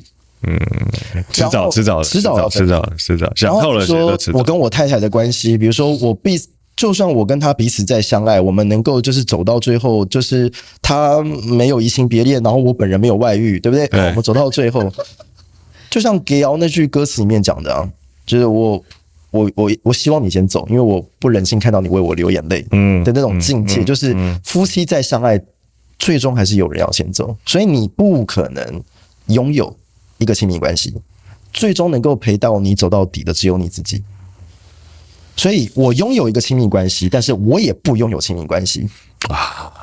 那就是那个过程当中的那个平衡，所以它就是一体两面。然后再回头来看生跟死也是，你说生跟死是对立的吗？其实不是。所以村上春树有讲吗？生跟死不是对立，它是同一面，它是同时存在的。一个婴儿从妈妈的肚子里面出生下来，他呼吸，他哇哇大叫，他活的那一刻也注定了他的死亡。所以可以这样讲，纯粹你要看他的哪一面。所以为什么死亡在丧礼的场合这么需要心经的原因，就是因为你的过度悲伤来自于一个很强烈的情绪。那你要怎么样去学习接纳这个很强烈的悲伤的情绪？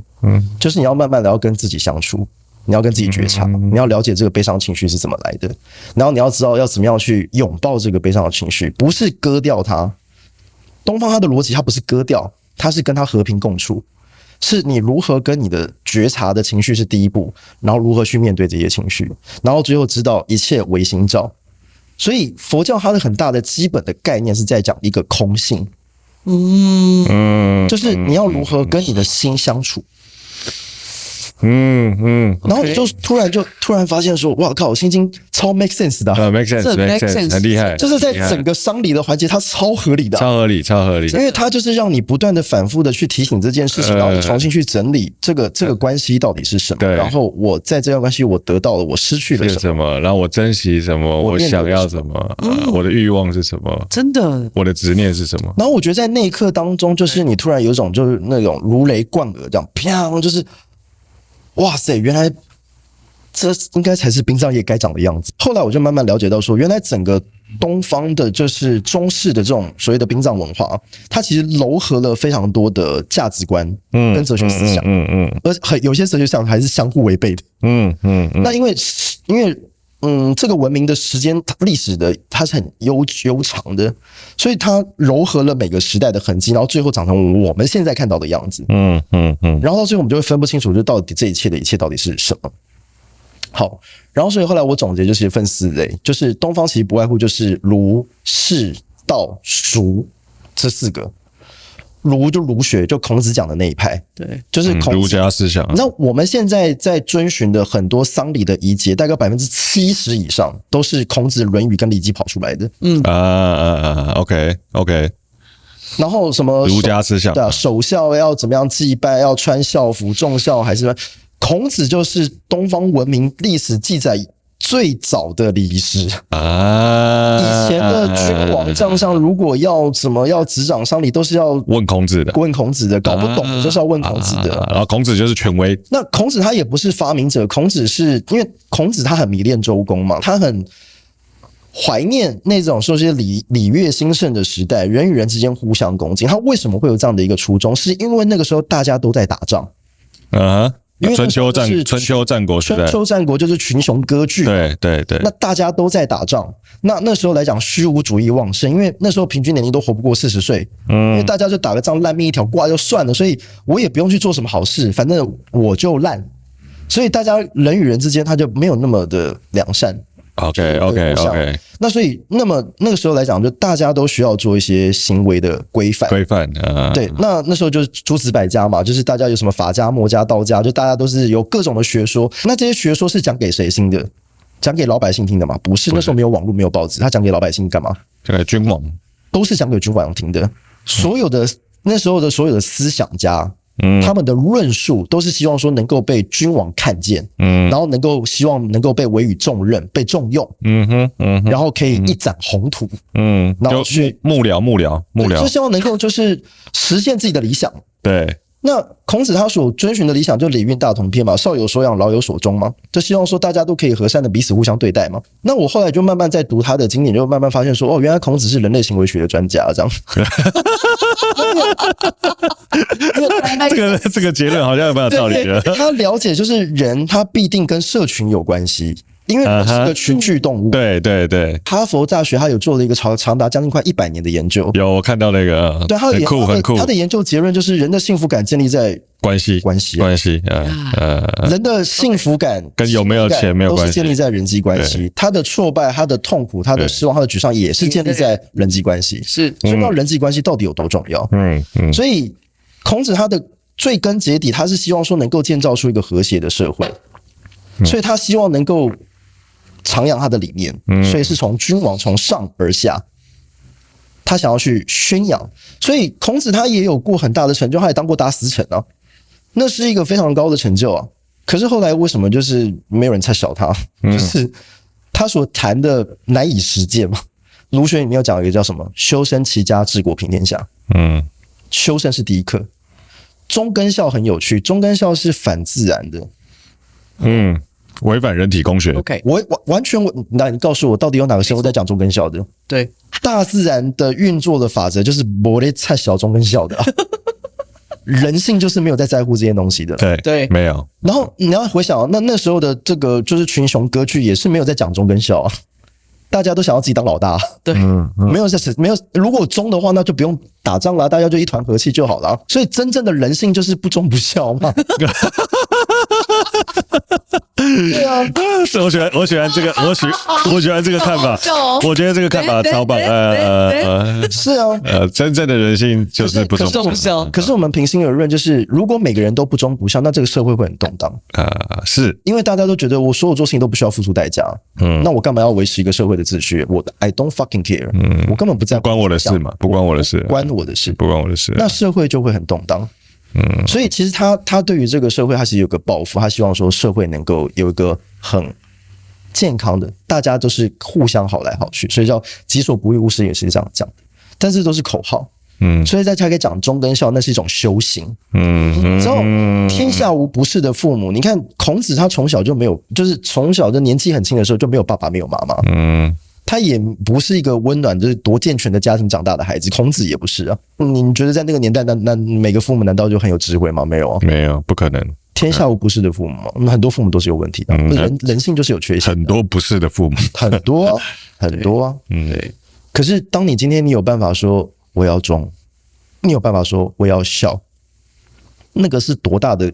那是这个多大的发愿？那是一个多大的胸襟跟肩膀还有包容？喝一下，哎，我喜欢这个，那都是爱啊！我跟你讲哦，不然你讲不出这种话来啊！真的，先吸收他这个过往20年的功力，觉得他被孔子附身。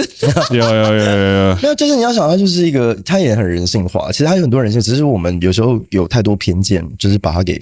对，就是觉得很僵化。因为其实某种程度上，孔子他也是一个开创者。因为孔子过去是用活人去献祭的，孔子反对这件事情，他觉得这个没有人性啊，所以他也反对。他其实他也是一个革新者，他并不以我们的角度，我觉得有些东西啊，这个很守旧啊，这个很封建啊什么。但其实他在那个年代当下，其实他也是一个革新者，他也是把一些不合时宜的礼俗做一些调整。所以回到那个守丧，比如说很多人讲说啊，我守丧到底哪里可以去，哪里可以去？我说你要先懂得变通，先搞懂为什么要守丧。以前守丧守孝是要守3年的。那个守孝要怎么守？你知道，是你的父母亲要有个墓，你要在那个墓的旁边盖一个小木屋，你要在那个小木屋里面住3年，然后要守着你父母的墓，那叫做守丧守孝。那不是在开玩笑的。哇塞，听起来太硬了。对啊，然后你说哇，这听起来好硬啊！你认为只有你有这个烦恼吗？哇，孔子的弟子也有这个烦恼。在阳货篇里面，就是宰我就问孔子啊，3年时间太久了啦。真的有需要吗？3年这样子搞下去，对他也会问啊，这样有需要吗？你3年这样搞下去，我不过才活40岁而已。不是啊，你让正常的日子我都不知道该怎么过了。对啊，我这样3年这个小木屋住下去，我以后还怎么过日子？对啊，我都不知道怎么生活了。那孔子就在这个对答里面就告诉他说，如果你觉得你时间短，你可以心安，那你就做啊。代表孔子怎么样？也是有弹性的，他没有不行。但是孔子在讲说，为什么要有这个3年？他怎么去定这个3年？他叫做3年免于父母怀。他有个概念，什么叫3年免于父母怀？就是我们从妈妈的肚子出生，如果有养过小孩都知道，小朋友的脖子其实没那么快硬。你大概孩子出生，你得有3年的时间，你要一直抱着他，然后要一直呵护着他。所以孔子讲那个守孝守3年，其实为了要回报父母那3年的恩情。因为父母就这样子呵护你，这样整天把屎把尿，然后把你有道理抱在怀上，所以你是3年免于父母怀。所以当孔子跟那个宰我跟他讲说，如果你觉得你1年心安，那就是如果你时间短，你可以心安，那就 OK。然后回过头就跟其他弟子讲说，这个宰我真不仁德，这样子。难道他没有被他爸爸抱过那3年？转头就屌了。难道他没有被他爸爸抱过那3年吗？所以如果说那个你真的没有被你爸妈抱过3年的话，你就真的可以不用守丧3年。就是我们不要去看那个表层的那个形式，我们要去看这个形式背后的逻辑是什么。对，所以我就理解到说，其实孔子他提出这样的论述，其实几年其实没那么重要。重要的是你有没有那个心。他要培训的一个人是要有一个感恩心，是你要有一个对于那个就是那个3年免于负债，你要有那个感恩。重点是感恩了，那个感恩心，你要回报的是那个。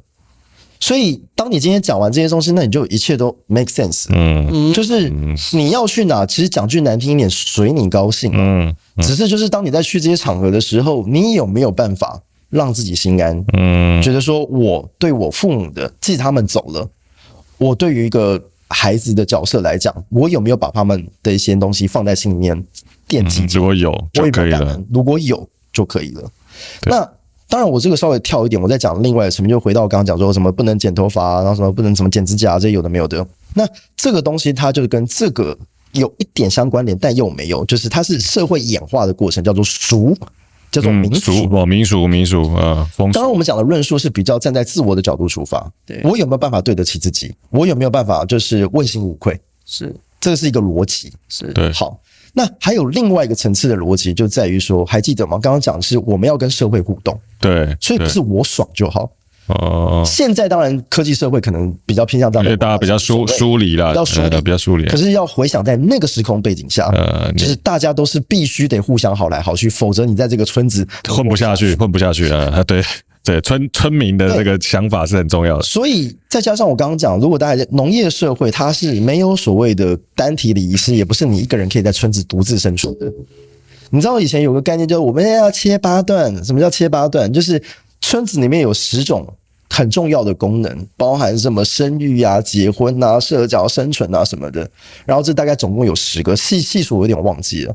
但是什么叫做切8段？就是我这10个当中，我其他8个我都不跟你往来，我只留下2个。就是如果你家发生火灾或者你家死人，我要去帮你。但是我帮你不是因为我真的喜欢你，而是因为如果你家里面火灾，我不去帮你的话，可能会烧到我家。如果你家死人，我不去处理的话，这个瘟疫可能就会搞得这个整个村子里面大家一起跟着陪葬。所以我不得不去协助你家里面的火灾跟丧事，这个逻辑是这样子。OK， 好，所以这就开始可以凸显出你要知道以前在这个村落里面活下来，人设有多么的重要。如果以我们现在的话来讲，大家比较好理解，叫做人设崩坏。你好不容易花了几年建立的人设，如果人设崩坏，你的所有的基础都没了。所以人类的文明其实没有什么新鲜事，其实都演过了，都演过了，换药而已。所以为什么以前为什么会这么重视什么不能剪头发、不能刮胡子、不能这些搞些无为不？那在维持一个人设吗？中南部更扯，中南部你不能坐在椅子上面吃饭的，那要怎么样？要蹲在旁边吗？蹲着对啊。为什么？因为你要让人家经过你家门口旁边看的时候，会觉得说啊，这个孩子好孝顺啊！天哪，这个忙到没时间好好吃饭忙到连打理整理自己没有办法刮胡子啦，没有办法刮。对，他是为了要给别人看的啦，那是要给别人看的。对，所以你刚刚问我说，仪式是不是做有仪式绝对做给活人看？但是那个就是一个社会功能的需求，那就是民俗之间大家这种俗是它会随着时代的演变，它会一直调整，它会去调整去跟进的。那以前的人为了要活着，他要维持他的人设，那么就必须得要维持蓬头垢面，来表达他的孝顺给这些其他人看。否则，如果你想象，比如说，如果我是一个农业社会，然后我的生存可能需要靠这街坊的这些阿姆阿伯，那他们经过我家门口的时候，我在跟朋友画酒泉，有没有在喝台湾啤酒这样子？那可能这个人设崩坏以后，人家就不想帮你了，那你就很难在这个村子上活下去。对啊，我觉得以前那个集体意识是非常重要的，非常强，非常重要的。所以它是有些社会功能在里面的。那儒学在发展的过程当中，还没有现在所谓我们所看到所谓的道教，也没有所谓的佛教，那时候他们都还没有进来。那孔子其实就有一个很完整的系统。但是他对于生死观，他其实是相对谈的比较少的。孔子问他鬼神说他孔子他也讲最有名，不与鬼神。对，他就讲就是这个子不语怪异乱神，对，子不语怪异乱神。对啊，然后他就讲说什么敬鬼神而远之，未能视人焉能视鬼吗？是。他就告诉你说，我跟你讲再多你也不信，因为那东西大家看不到。我讲再多我也没有办法给你解释的听，你也没有办法百分百接受嘛？那讲那么多干嘛？那与其你去管那么多死，我为什么就不把活着事情先搞好？所以他对于生死观他是谈的比较少。但是很多人会误以为说，就是儒学是必谈生死，其实不是，他是用另外一种方式更积极的去面对生死。他只是不是那么只会去谈死，他只是更认真的去谈生。但是我们刚刚讲这两个是一体两面的。否则为什么我们讲为什么现在70%跟这个葬祭有关的仪式都是从《论语》跟《礼记》出来的，代表他重视啊。对啊，他重视这些传承啊，有向死而生的概念。是。儒学是人跟社会的互动。他讲的是人跟社会的连接，佛教讲的是你跟你自己思想，你跟你心的连接。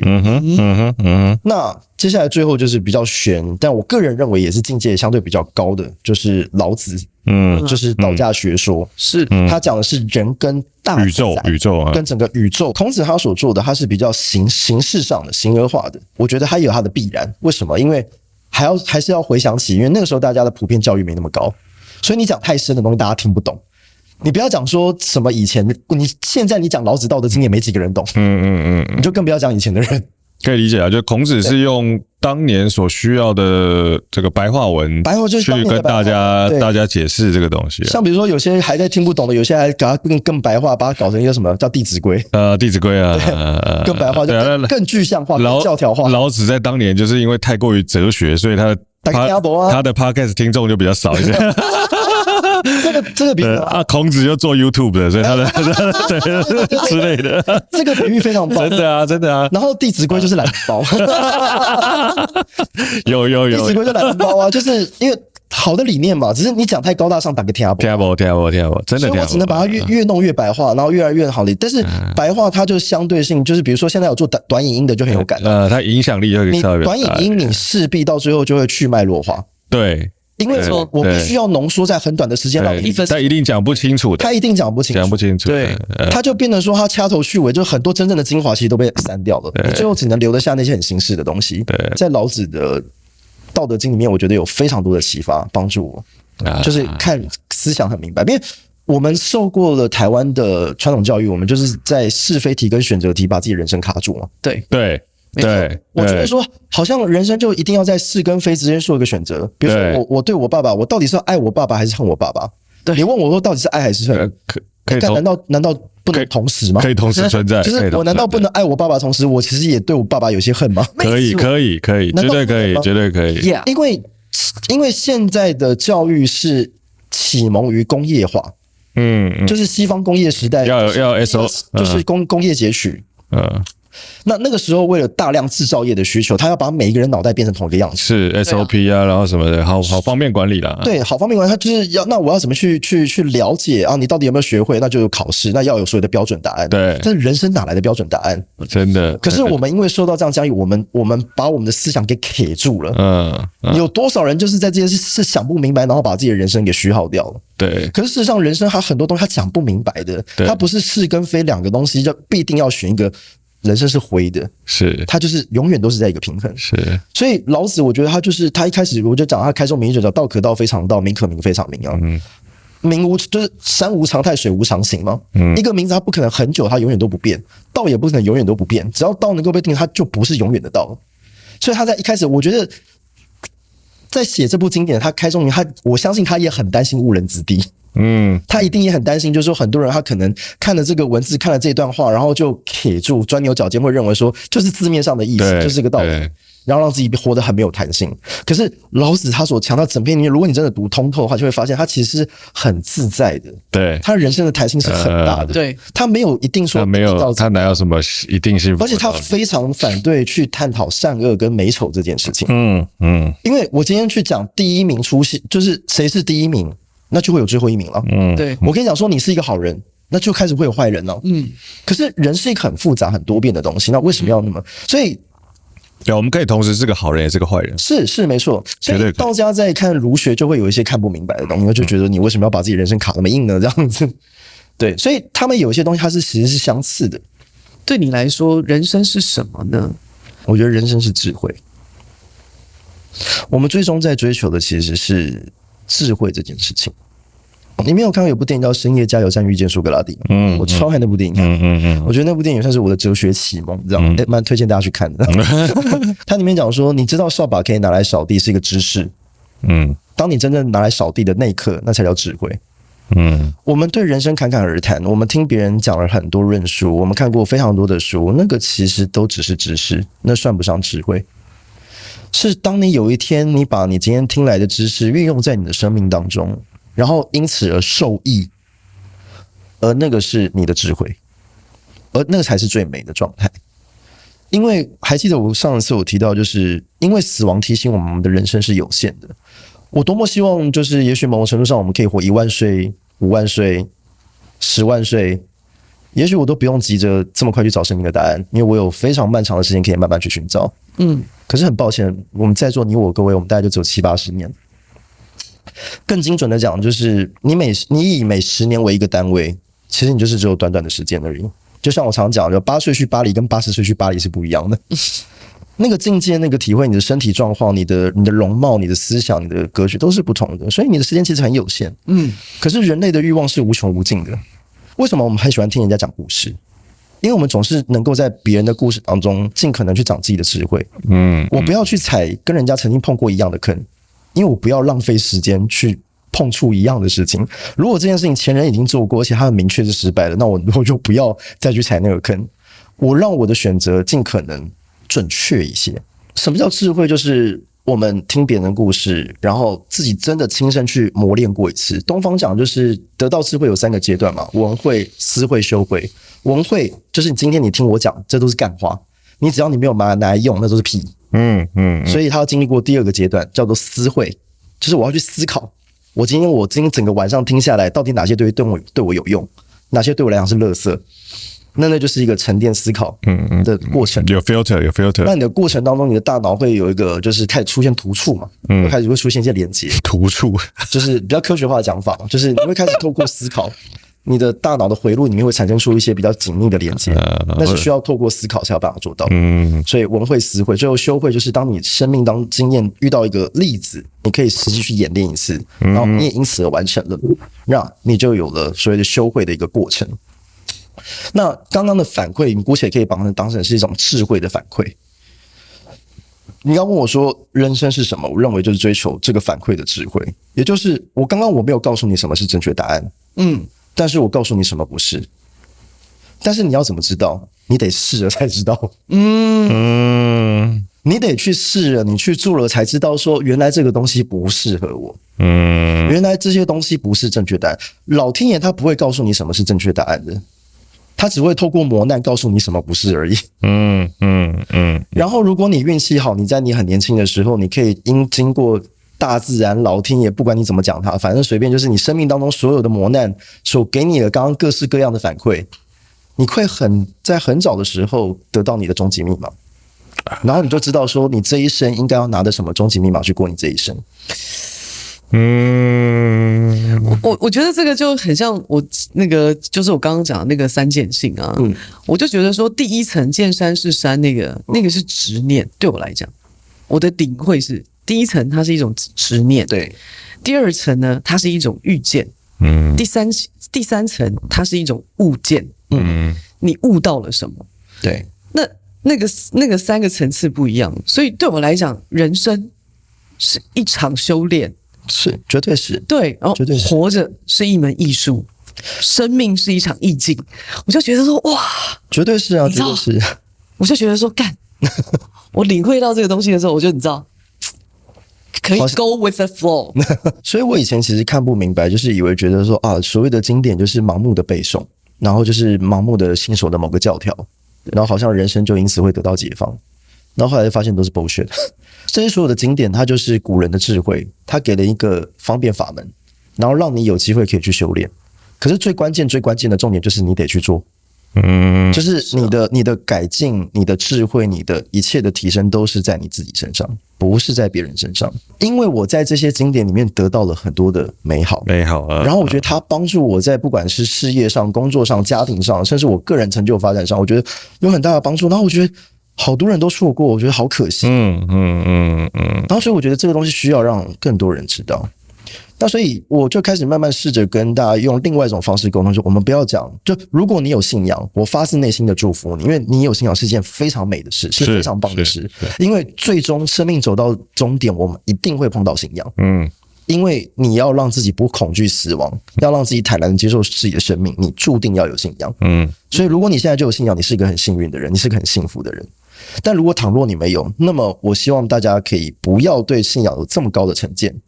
台湾这些年我自己观察，为什么很多人对于信仰失去信心，都是因为人，都是因为各式各样奇奇怪怪的事，不管是组织化的宗教，或者是很多怪力乱神的，然后或者是有些假借宗教或是上帝之名，然后行自己的私利之实。有问题的都是人，一直都是人，不是宗教本身本来就没有问题。所以我很喜欢伯君讲的，就是他说爱你的是神，控制你的是人啊。如果感觉到不舒服，绝对是人的问题，不是神的问题。是，可以，这句话可以，没错，对啊，绝对不是神的问题，绝对是人的问题。对，所以我就觉得，如果你因为少数的那些人，然后让你失去对于信仰的信心，或者对于这些经典了解的，我觉得太可惜了。那我希望大家用这种开放的心，即使你用很吹毛求疵、用科学、用理性辩证，甚至你用哲学思考去看经典，都可以。但是我绝对都可以啊！希望让大家有机会拥抱。然后，如果当这个过程当中你愿意接触，你会给你自己一次机会，好好去重新思考自己的生命。对啊，到最后还是要建立起一套自己的信仰。我是觉得这是比较重要的。哲学系统、自己的思考系统，这个太重要了。对啊，这些东西都是你可以拿来利用的很好的东西啊。所以当我有一天悟明白这件事情，我觉得藏医师太可以做了，因为现在90%以上的离公司根本不在乎这个。然后甚至我也讲坦白讲，这个东西讲很简单，做很难。光是连我自己公司在做，其实我也花了非常大的努力。我现在就是定期要给我公司员工上课。他们都觉得说，老板为什么要学这些东西？我说你一定得学。因为你必须要去承认，就是说接下来的世代变化速度非常快。这个行业它不是慢慢会消失，这个行业会突然消失。有可能哦。我们现在任何行业都有可能。不是因为我们现在放眼望去，你去问就是街边，你随便去问，大部分普遍对于现在商领文化很多都是很反感的。你让他们有机会做一次选择，他都不要。对，真的一定要，我就讲了嘛，连我们自己可能从业人员多半说他们自己都不要了，更不要讲路人。对，我前一阵子我舅舅过世，我就去那个第二殡仪馆，然后它上面就有一个 LCD 的萤幕，上面就跑某某立法委员、某某市议员，然后我就看完说，那以前好像是我们，你知道我们在乡下，就是因为有这个高官来给你照顾，还有面子。但是现在在这个年代，你在这边看了，你就发现，哎呦，都变了。这完全是在帮他们打广告啊，这完全是另外一件事情。以前那种民意代表来啊，然后有些他没有在测小你，人家还在加计，然后那个民意代表跟你讲说，拍谁林北干刮洗干，直接先跳公司。那个姿态摆多高啊！对。然后他就跟礼仪公司说，我现在就要他加计哦，我就要插。你不给他插，还要跟你讲说你他妈第一天干这一行。你看以前民意代表有些真的是离谱，你会觉得说他完全没有在尊重家属的，而且他可能要赶好几场了。然后你不知道我跟家属有关系，然后就说那个年代就会觉得说算了。那个时候有时候有些家属他确实也认可，因为他就是因为爸爸妈妈爱热闹，对，就是有高官来，有面子了。然后现在我们遇到的那种家属啊，有些那种民意代表不请自来的家属会说什么呢？排最后，对啊，这观念在改变，真的。所以我说，其实整个丧礼仪式的那个仪式感，它会随着社会脉动在改变。绝对是。所以我们还是要去思考，就是说这个到底对于活人有什么样的价值？所以我们其实就是在思考说，我们要改变，我们要演化成什么样子，才有办法让大家接受。那让大家接受只是第一步，只是说我们葬仪社要怎么生存，要活下来。对。但是如果只是活下来，那只是我葬仪社的私利。对于大众来讲是没有帮助的。那说句难听一点，我觉得算了啦，该被淘汰就被淘汰了。因为一个人类文明的进步，它不会因为你个人的生存，对，它就停止进步，它不可能的事情。就是该被时代洪流淘汰就是被淘汰嘛。我希望在我有生之年，我现在就是在努力做这件事情。离我的愿景目标还有非常大的一段距离要走。可是我觉得这个路很美，然后我愿意把它走到底，就是走到我不能做为止。我觉得这才很有趣。然后我希望说，如果能够让大家理解这件事情的美好，然后让大家能够对自己的生命活得更通透、更自在。你知道要怎么样让自己就是死而无憾，你知道吗？就是我的每一刻都活出我自己想要活的样子。那我觉得我想要打造这样的社会，我想要打造这样的环境，然后我觉得如果我的这一生能够做成这件事情，我死而无憾。我忽然感觉到他有那个孔子附身，你知道吗？还是什么之类的？我跟你说，我最后瞬间有一点的没有在传道。我觉得我你在创立一个邪教。最后我想说一件事，最后啊，就是我觉得啊，你爸爸正在微笑，真的，我觉得就是。我觉得你活出你自己，我觉得是真的，最终他所有的一切的努力都只是希望你过得开心。我非常开心，真的，我觉得他正在微笑，我感受到。他有一天可以听到你讲的很唱秋的话的时候，他就会笑得出来。你是你，对，我觉得每一个人的生命，他一定都要有一个愿想，不管这个愿是什么。你知道我有次在读一个经典然后我读到有一段《地藏经》，就是讲那个就地藏王菩萨，他其实发了一个愿。很经典的，大家应该都听过，叫地狱不空，誓不成佛啊。人性如此复杂，地狱怎么可能不空？可是我觉得人性如此复杂，地狱怎么可能不空？妈呀！人性如此，就地狱怎么可能不空？可是他愿意许下这个愿，我觉得那个很美。有时候人家会觉得说你好傻，就是这事情这么难，你怎么可能做？我觉得那个不在乎，就是至少我这一生我尽可能我努力过。有时候越傻的东西越美啊。